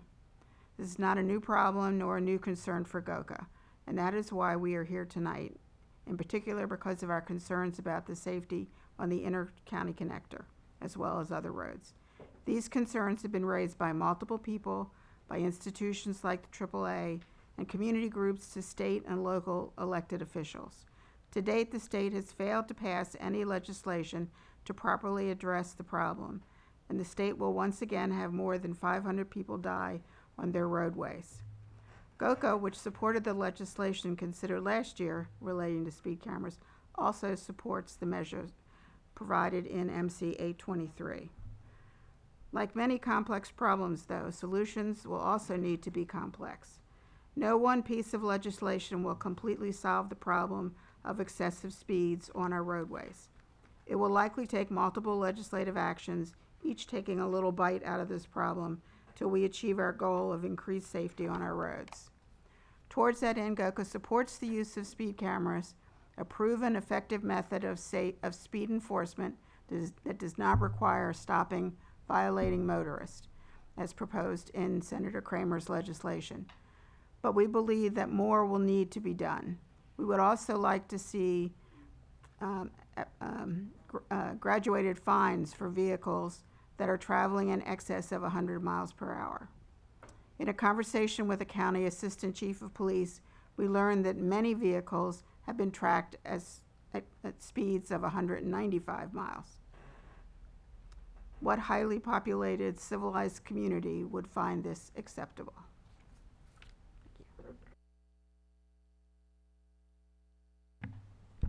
Good evening. Thank you for hearing us out. My name is Raymond Lombardo. I live in the Colesville-Fairland area of Silver Spring. I think that's District 14, not far from the interchange of the ICC and US 29 off of Fairland Road. We have lived in that neighborhood for almost 20 years and did not oppose the construction of the ICC because we have a lot of activities that go on in our family in the western part of Montgomery County.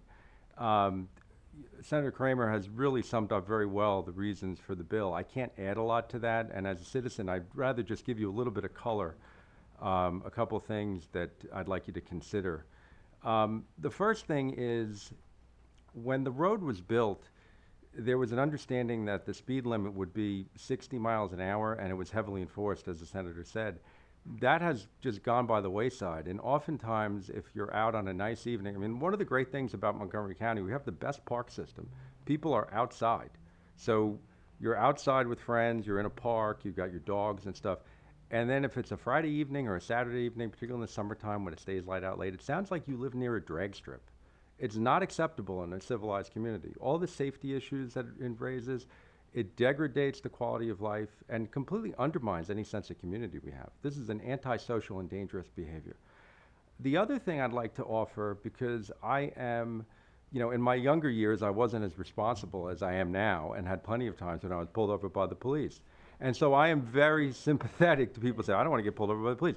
Our neighborhood, one of the great things about it, it is very diverse. And so, you know, we are dog owners.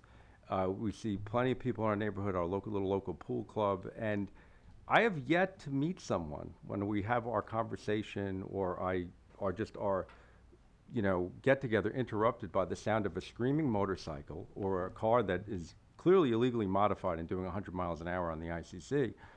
Anybody of any color I've yet to meet anybody who doesn't think that this is a significant problem. And so Mr. Lombardo, your time is up, so please wrap up. Okay, thank you.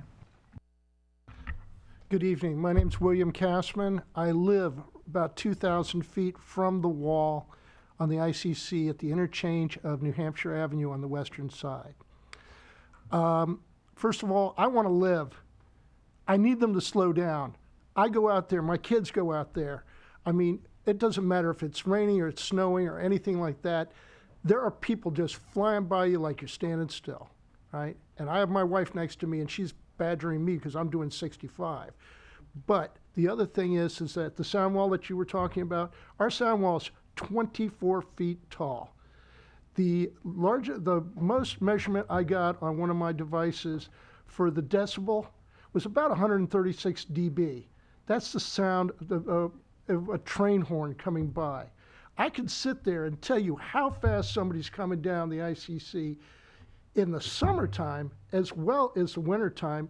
But the Doppler effect, I can tell you who is there, what they're doing. I'm tired of having people. I drove over here tonight. I had a guy, I'm in the right-hand lane, and he was right up on my bumper trying to get me to go faster. Now, I don't think that 4 speed cameras is enough. I think you need a lot more than that. But I missed that boat from last year because I didn't know anything about it. But I think you guys got to do something. I mean, I have to listen to it all the time. Before they built it, it was the quietest place in the world. And I've been living there for 22 years. And yes, I do use the ICC. It's very convenient, even though I didn't like it. But, you know, we got to be safe.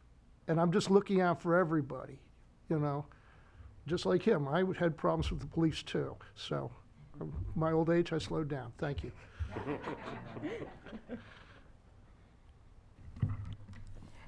Good evening. My name is Mindy Baden. I'm here in support both of bills MC 823 and MC 623. Sitting here tonight, I'm reminded of the time about 12 years ago that my son Brett also offered testimony on a transportation issue. Brett had a developmental disability and he didn't drive. At that time, he was dependent on the Montgomery County Ride on 53 bus to get him to and from his classes at Montgomery College and his job. 12 years ago, the 53 bus route was in danger of being eliminated. Brett offered testimony as to why the bus route should continue to be offered. He spoke confidently in front of a couple of hundred people. To this day, the 53 bus route still exists, in part due to Brett's speech. I was very proud of Brett, and this memory of him speaking is dear to me. Unfortunately, the memories are all I have left of Brett. In early 2020, as a pedestrian, he joined the ranks of those who have lost their lives on Montgomery County roads. I miss Brett every day. There is a constant sadness that surrounds my heart, and my family will never be complete again. Now we have a chance to spare other families of the pain that we have felt. We have an epidemic of innocent lives, of pedestrians, bicyclists, and motorists being injured or losing their lives on the Maryland, DC, and Virginia roads. Lower speed limits reduce the number of these crashes and they save lives. And it's a fact, speed monitoring systems reduce the speeds of vehicles on our roads. These two bills in front of the legislature will increase the use of the speed monitoring systems in certain areas of Montgomery County and other areas within Maryland. Passage of these bills will encourage lower speeds on our streets, increase safety for our citizens, and save lives. These bills should be adopted into law so no other families will suffer like ours. Thank you.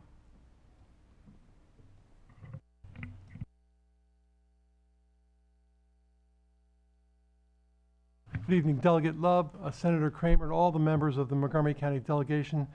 My name is John Sang. I'm founder of Safe Roads Maryland, speaking in support of MC 823.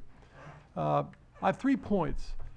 Number 1, please take roadway speed limits much more seriously to address the 500 to 600 people who are killed every year on Maryland roads. We're headed for that easily in 2022. Second, current data already support speed monitoring devices on the ICC. And third, such devices are 100% appropriate.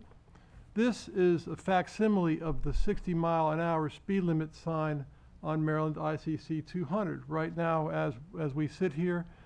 And the next item I want to hold up is something that has a lot in common with that, and maybe some of you might recognize this as a mattress tag, right? How many people, when you're driving home tonight, as you drove here this evening, how many of you said, oh, there's the speed limit, I respect that. I'm not going to treat it like a mattress tag. I'm going to respect people's lives. It's not a mattress tag, it's life or death, and it should be enforced safely and fairly. And we have that technology here in front of us today. We have the data. Increased speeding directly ties to increased risk of crashes, injuries, and fatalities. If you need the data, however, we can contact Secretary of Transportation, Pete Buttigieg, the Insurance Institute for Highway Safety. We'll get the data. It's right in front of us. Also, MDTA reports average speeds on the ICC of 67 miles per hour in a 60 mile per hour speed limit zone. For every driver doing the speed limit maximum of 60 maximum, there's another driver out there bouncing him out, crawling down the road at 74 miles an hour. It's no laughing matter, believe me. Safe Roads Maryland Coalition board members in Prince George's County lobbied successfully for speed cameras along their Route 210, also known as the Highway of Death in Maryland and on the East Coast, with 80+ deaths on the roadway in the past 15 years. There's no humor in this at all. We're very animated about it. And they passionately urge, they've written to you here from Prince George's County to adopt this speed monitoring legislation on the ICC.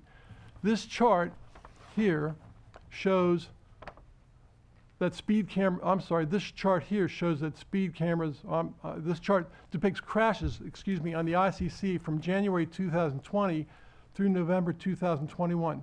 Fatalities, injuries, it's all here, a ribbon of crushed metal and disrupted lives. Next, I'd like to show you this chart, which shows that speed cameras along I-83 in Baltimore are working, reducing speed warnings by 50% in just 4 months. We believe that too many deaths is occurring currently. We ask you to take this relatively small act towards Vision Zero to Vision Reality Zero. Thank you. Thank you all. And we have on one behalf more of the- speaker, I believe. We're running out of chairs. Oh, okay, go right ahead. Lean over here or on my knees, however you want me to do it. Sure. Thank you very much.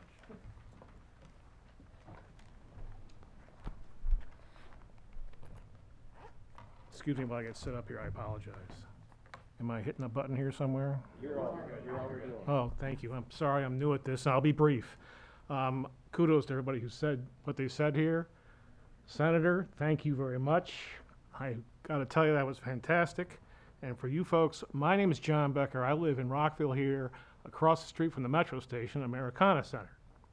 I'm involved with the Maryland Coalition for Roadway Safety, but I'm speaking here tonight as a homeowner and resident in the county. A couple of things. I'm looking at this bill here and all the components of it, and I'm all for everything that says on here, because what it's going to do is, as Senator Kramer alluded to, we need to have these systems installed so we can control what's going on as far as excess speeding and things of that nature. I heard comments tonight as far as maybe building more sound barriers, which are multi-million-dollar projects. This, of course, I don't know how much these speed camera systems cost, but I think they're quite less than that. And the other thing goes to quality of life of the people who live there. In my own case, I live here at Americana Center, right next to the Metro Station and Rockville Pike, and the noise down here is quite alarming as far as vehicles and things of that nature and speeding. And the thing is, all these people have lived here, and I don't think we should support or obligate them to live in a cocoon by having their homes reinforced with soundproofing and things of that nature. They purchased, they need to go out and enjoy the life and their property, and while they're up in that neighborhood, they should be able to traverse I-200 as far as driving to and from. I've been there myself, and like everybody has anecdotally stated, it's something like your right lane, middle lane, left lane. They're going by and they want you to go faster all the time. And for those of us who go 60, 65, this is something that needs to be addressed. I thank you very much for your time. And my ask indulgence of the chair for a maintenance request. Would you please contact somebody with Montgomery County to fix the water fountains out in the hallway because they don't work? Thank you. Duly noted. Thank you all. And on behalf of the delegation, Ms. Baden, we are very sorry for your loss. And thank you for coming to testify. We appreciate it. Are there any questions for this panel?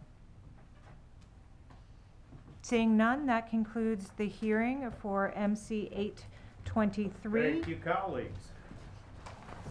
We now move to the final bill of the evening, MC 623, Montgomery County Speed Monitoring Systems, Authorized Highway.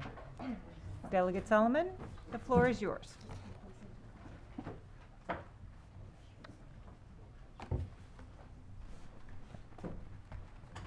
When you can get there.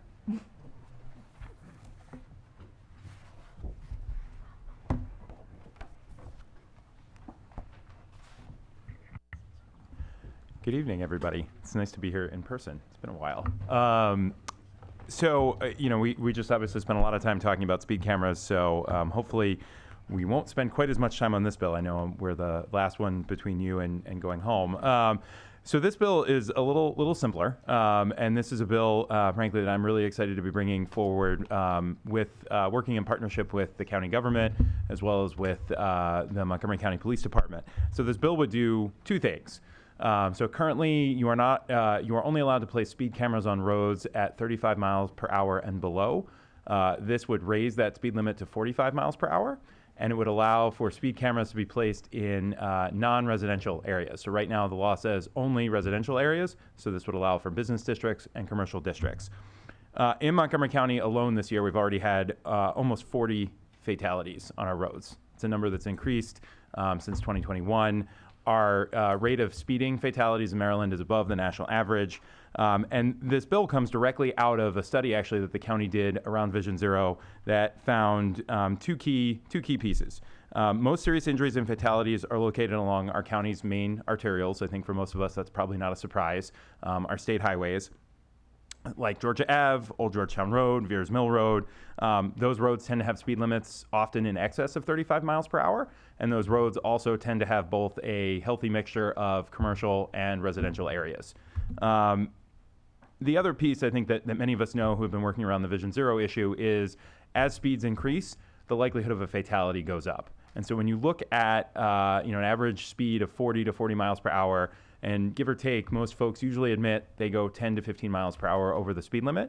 When you start getting into speeds of 55 to 60 miles an hour, the likely rate of death if a pedestrian is hit is in excess of 90%. And when we start to talk about the context of a speed camera program where you would get a ticket going 10 to 11 miles over the speed limit, that's a pretty dramatic difference. And so, our county speed camera program, I think, has been lauded pretty reasonably as one of the best in the nation, and has reduced the overall effect of speeding in areas where there are cameras by about 40%.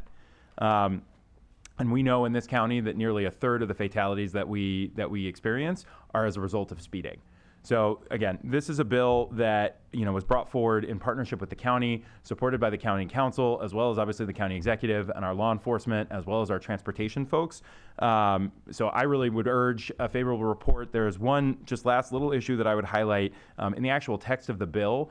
It looks like we're essentially duplicating that 35 mile per hour piece. The reason that section is in there, the way it's drafted, so in current law, Montgomery and Prince George's are combined in the same section of the code. And so the way that we wrote it was to essentially take Prince George's out of that combined section, leave Montgomery County in as its own, granting our speed limit increase to 45, changing the sections of road that they're able to be placed on. So that essential section needed to be duplicated again later on in the code just for Prince George's. So just to clear up any confusion in case when you're looking at the bill, there's a question that arises. So with that, would urge a favorable report and would like to pass it to our colleagues here. Great. Chair Love and members of the delegation, thank you very much for your time and for allowing me to testify tonight. Sarah Morningstar with the Office of Intergovernmental Relations. I'll be very brief, particularly at this late hour. The county executive and the county council support this legislation. We thank Delegate Solomon for sponsoring it, Charkoudian, Cullison, Foley, Kaufman, Lopez, Shetty, Stewart, and Senator Waldstreicher. And we're very excited to be able to have this authority to be able to bring more speed cameras to our roadways that will advance our Vision Zero goals. Thank you.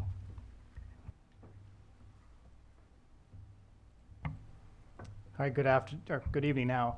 My name is Wade Holm. I'm the Vision Zero coordinator for the Montgomery County government. And before we talk about 6-23, I do want to thank all of you for your support, past, present, and future, for our Vision Zero efforts. I know many of us have all been on the sidewalks and walking across some of our most dangerous roads in the county together to talk about what we can do as combined county and state governments to make sure all of our roads, no matter who owns that roadway, are safer for everyone. So thank you for all of your work and what you will be doing to help us reach our shared Vision Zero goal. As was mentioned, the county council and the county executive both support 6-23, which is enabling legislation allowing us to place speed cameras on roadways up to a posted speed limit of 45 miles an hour, as well as removing the commercial zone restrictions. This is a key portion of our Vision Zero 2030 action plan, which was, I think it's called P5, which is our expansion of automated enforcement. Very key to our Vision Zero goal. We know it works, we know it saves lives, we know it slows people down, so we urge you to support this. Thank you. Hello, good evening. My name is Captain Stacy Flynn. I represent the Montgomery County Police Department. I'm the director of the Policy and Planning Division, and my background is with a lot of traffic enforcement as well as community relations. This is my first time serving as a legislative liaison for the police department, so I appreciate everybody's grace.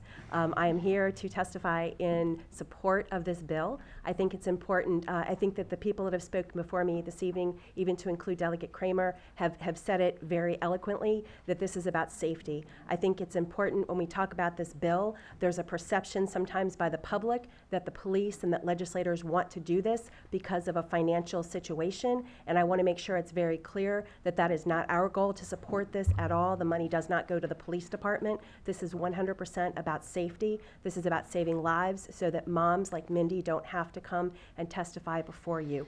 That's vitally important for us to be able to increase that speed. When speed cameras first started, they were exclusively around the school areas. Then it increased to roads that had up to 35 miles an hour, and now we're asking to stretch it just a little bit further. Again, for safety, as everyone has said, when crashes happen, when speed limits are 45 miles an hour, most often a lot of people are going over 20 miles an hour faster than that, and when crashes happen, it leads to death. So we are simply in support of helping people out and reducing the number of deaths on the roadway. And from a law enforcement perspective, we both look at education as well as enforcement. It's not just about out there writing tickets. I think that's a big perception, but the reality is it's about education and talking to the public. And I think speed cameras sort of speak for themselves when it comes to education. Also, as a mom of 2 teenage drivers, I really think it's important that we do everything that we can. So as a community member, I appreciate your support for this bill, and I'm happy to answer any questions if you have them. Good evening. My name is Christopher Tippery, and I am the Director of Operations for Montgomery County Police Automated Traffic Enforcement Unit. I'm the one that runs the day-to-day operations. Just some shocking statistics. Some people out there question whether the program's running. In 2016, we issued 522,006 citations. In 2021, I don't use 22 because it hasn't concluded yet, we issued 318,333 citations for speed. So we have changed the behavior, and we've issued 203,673 less citations than when the program began in 2016. For red lights, in 2016, we issued 71,819 citations. In 2021, 21,857 citations. That's a difference of 49,967 citations less than when we started. So does the program work? Absolutely. Are we portable, mobile, able to go any direction that we want to? Absolutely. The direction of our program so far or into the future is we do not install fixed pole cameras. Our cameras are all portable, so we can touch as many locations as we can. We currently have over 300 approved locations at 35. We're just looking to increase our capability to help reduce some of to reach the Vision Zero goals and reduce some of the deaths on our roadways in those speed enforcement areas of 40 to 45 miles an hour.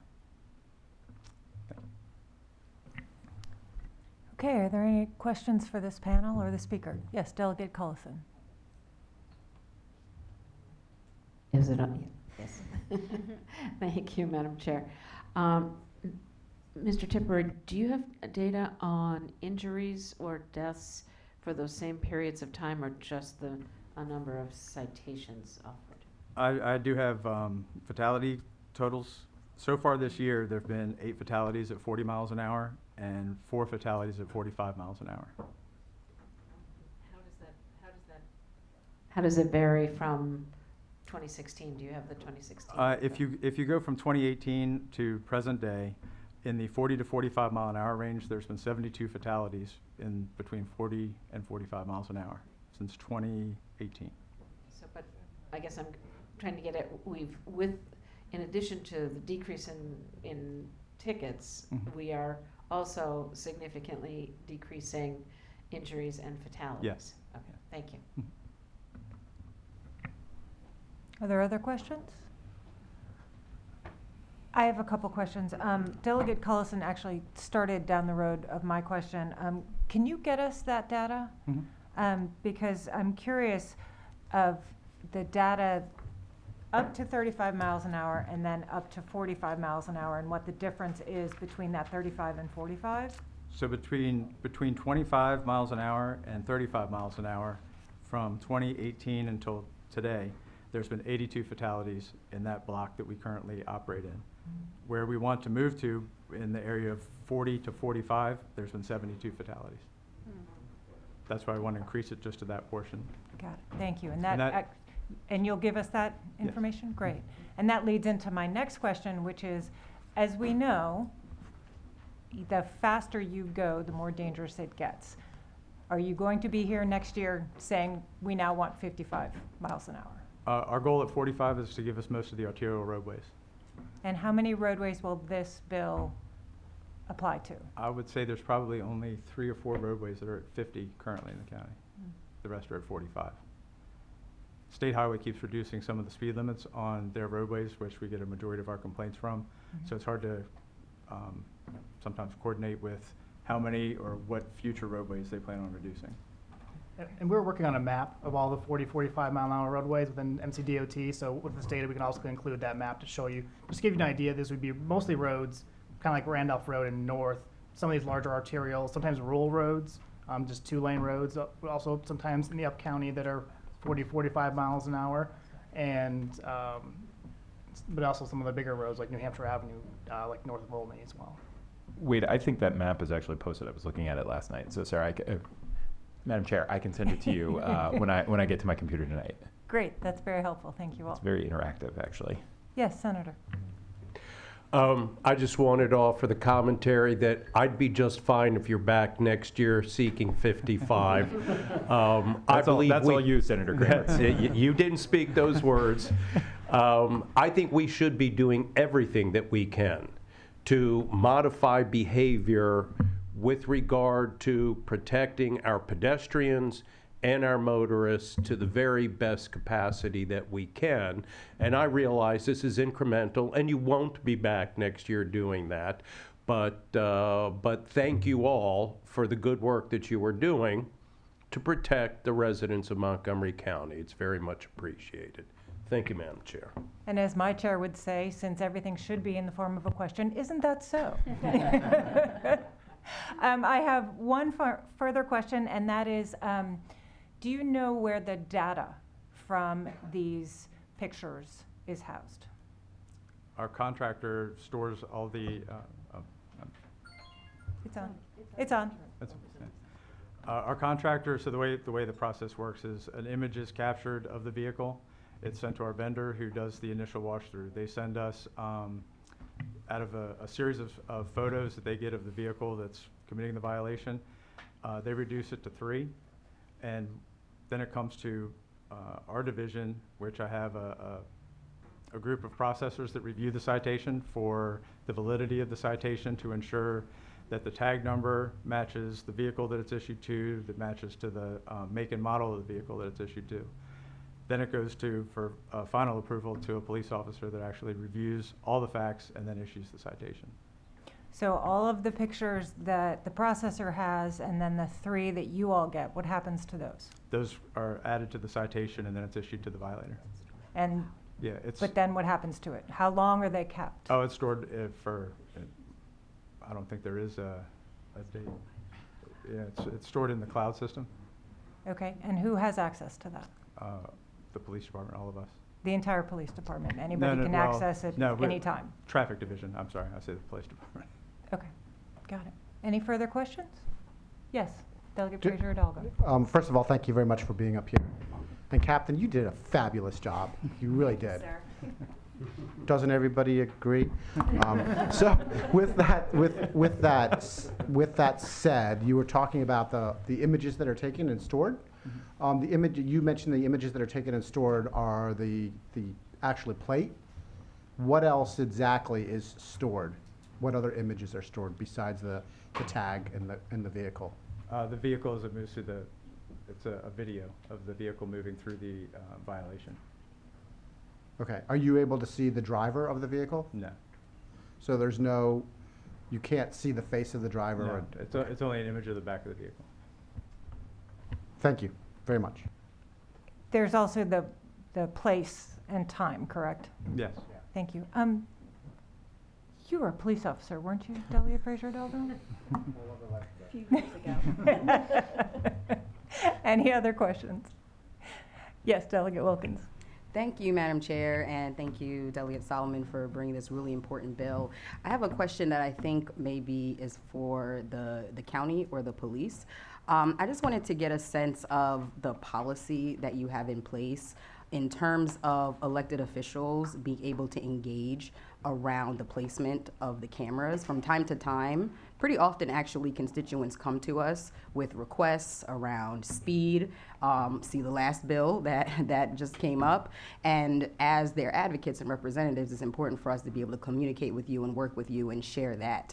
I've gotten pushback in the past around, as an elected official, influence of the process and sort of a request to not engage in terms of the placements. And this was several years ago, but since we're addressing this bill that maybe will potentially lead to more cameras and potentially more constituent requests, I just wanted to get a sense on what the policy is and us as leaders and representatives of our communities being able to have the opportunity to engage around those placements and provide that feedback on behalf of our constituents.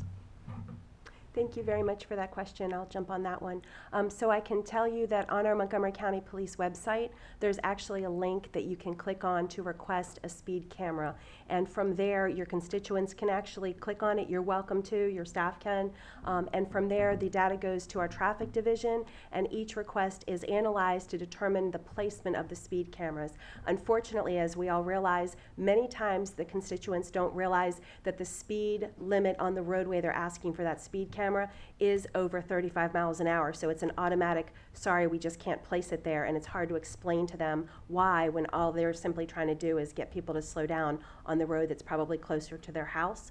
But that process is, you can go on there. The director of the traffic division, that's not my role, but I am familiar with the process. The director of the traffic division can look at the request and then talk about it with Mr. Tippery and his staff and determine whether or not it should be placed in the place that's being requested. But that is something that is added to our police website for transparency and accountability, and we're happy to entertain anybody's request for a speed camera, and that's the process that we go through. Thank you, I Delegate appreciate that clarification. I would just say, I think we had District 18 had a similar experience early on, and I want to just give incredible kudos to this team here, because I think since we've re-engaged, we got 2 speed cameras in parts of our district where there had been either there had been a fatality and near fatality, or actually fatalities in both locations. And the team was incredibly responsive. Kudos to Delegate Shetty for spearheading one of those, and congratulations on your new role. Any further questions? Okay, seeing none, thank you all for your testimony. I believe we have a few more individuals coming back up. We have, let's see, Ben Ross, Action Committee for Transit, Raymond Lombardo, William Kassman, John Becker, and John Sutton.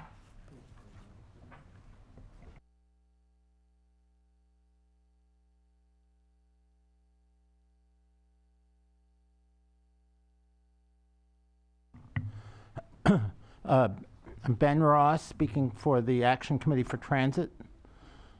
I don't want to repeat all the good things that have been said about this bill. Just make 2 comments. One issue that hasn't been raised is in detail is the extension from so-called residential areas to other areas. And it's important to understand that residential area, as it's defined in the Montgomery County zoning ordinance, is a misnomer. Actually, in many areas, the residential areas are the places that have the lowest population density. Because a residential area is not defined by having residences, it's defined by not having businesses. So, in other words, downtown Bethesda, full of, with our 20 and 30-story apartment buildings, those streets with hundreds of apartments on them in a single block are not residential areas, while the surrounding neighborhoods with quarter-acre lots, and so you'll have 10 housing units on a block, are residential areas. So that's important to understand. And the other thing I would just like to talk about is our amendment. Let me make it clear first that we support the bill, whether it's amended in as we request or not. But our amendment is pretty simple. There's now text in the law that is carried over in the amendment that says the speed limit has to have been set by a generally accepted method. However, the setting of speed limits has become extremely controversial. And, you know, I fear that you could convince a judge that there's no such thing at this point as a generally accepted method.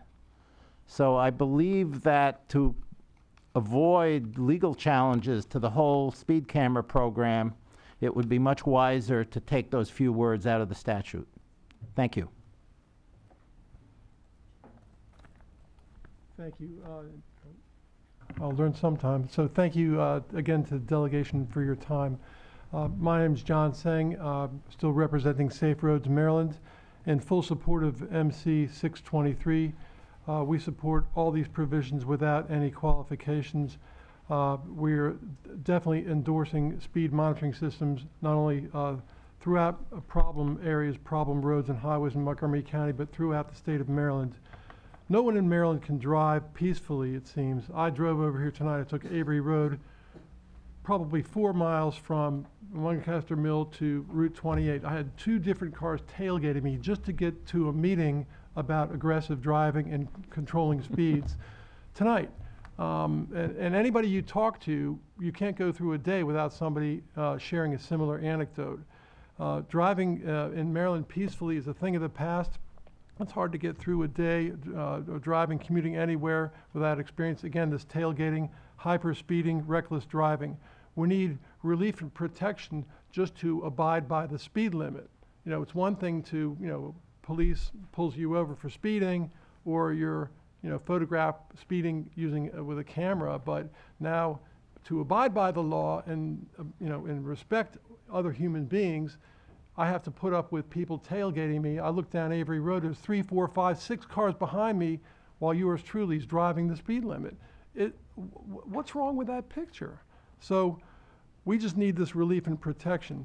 I'll wind up very soon here just to give you sort of a frame of reference, a comparison. I doubt, and I didn't guess this, but in the 20-year period between 2000 and 2020 in U.S. airlines, the number of fatalities from airline travel, which is known to be far safer than road travel, is 19 people in 20 years, 19. But try taking a flight anywhere without being made to buckle your seatbelt. You are forced to buckle your seatbelt, they'll return you to the gate. So something's working in transportation in this country, and it seems to be air travel. We gotta fix what's going on in Maryland. That's your and our working with you to encourage you to do what is right. You know, you compare that figure of 19 to 5,000 approximate deaths over the past 10 years in Maryland alone. So we ask for your support for this bill as it's written and put safety first on our roads. Thank you. Hi, I'm still Ray Lombardo from Colesville, so nothing changed. Thank you, Delegate Solomon. There's not a lot I can add. There's one little anecdote. So it was probably a couple of weeks ago. I'm sure many of you heard on the news. 2 people died on Randolph Road within an hour or 2 of each other, both high-speed incidents. Just another reason why the bill is needed. So thank you for your time tonight. Appreciate it. John Becker again with living across the street here, Americana Center, in full support of this bill.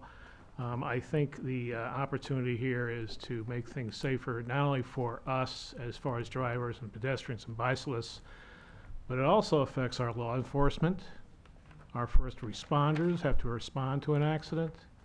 All these people will be working to protect ourselves and to help those who are injured, who can also be injured while responding to these things.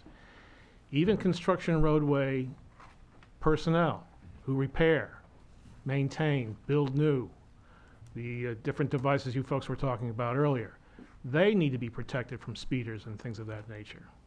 I fully support this bill, and even though I live in the city of Rockville and I see this as says Montgomery County, I hope that sometime eventually even the city of Rockville could be a part of this.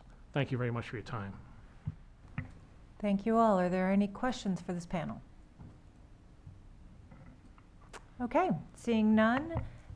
Whoops. That concludes the testimony on MC 623.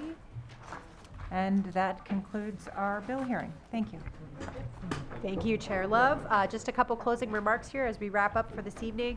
First of all, I'd like to thank our staff, Rebecca and Katie, who made everything go so smoothly this evening. Thank you for your work and working late this evening. We will continue our public bill hearings next Thursday, December 15th at 7 p.m. on Zoom. For any members of the public who are interested in testifying on any of the bills, the list of bills is on our delegation website, and you can sign up until 4 p.m. the day before the hearing. Is there anything you'd like to say in closing, Senator Kramer? Covered it, thank you. All right, well, thank you, everyone. Have a good night.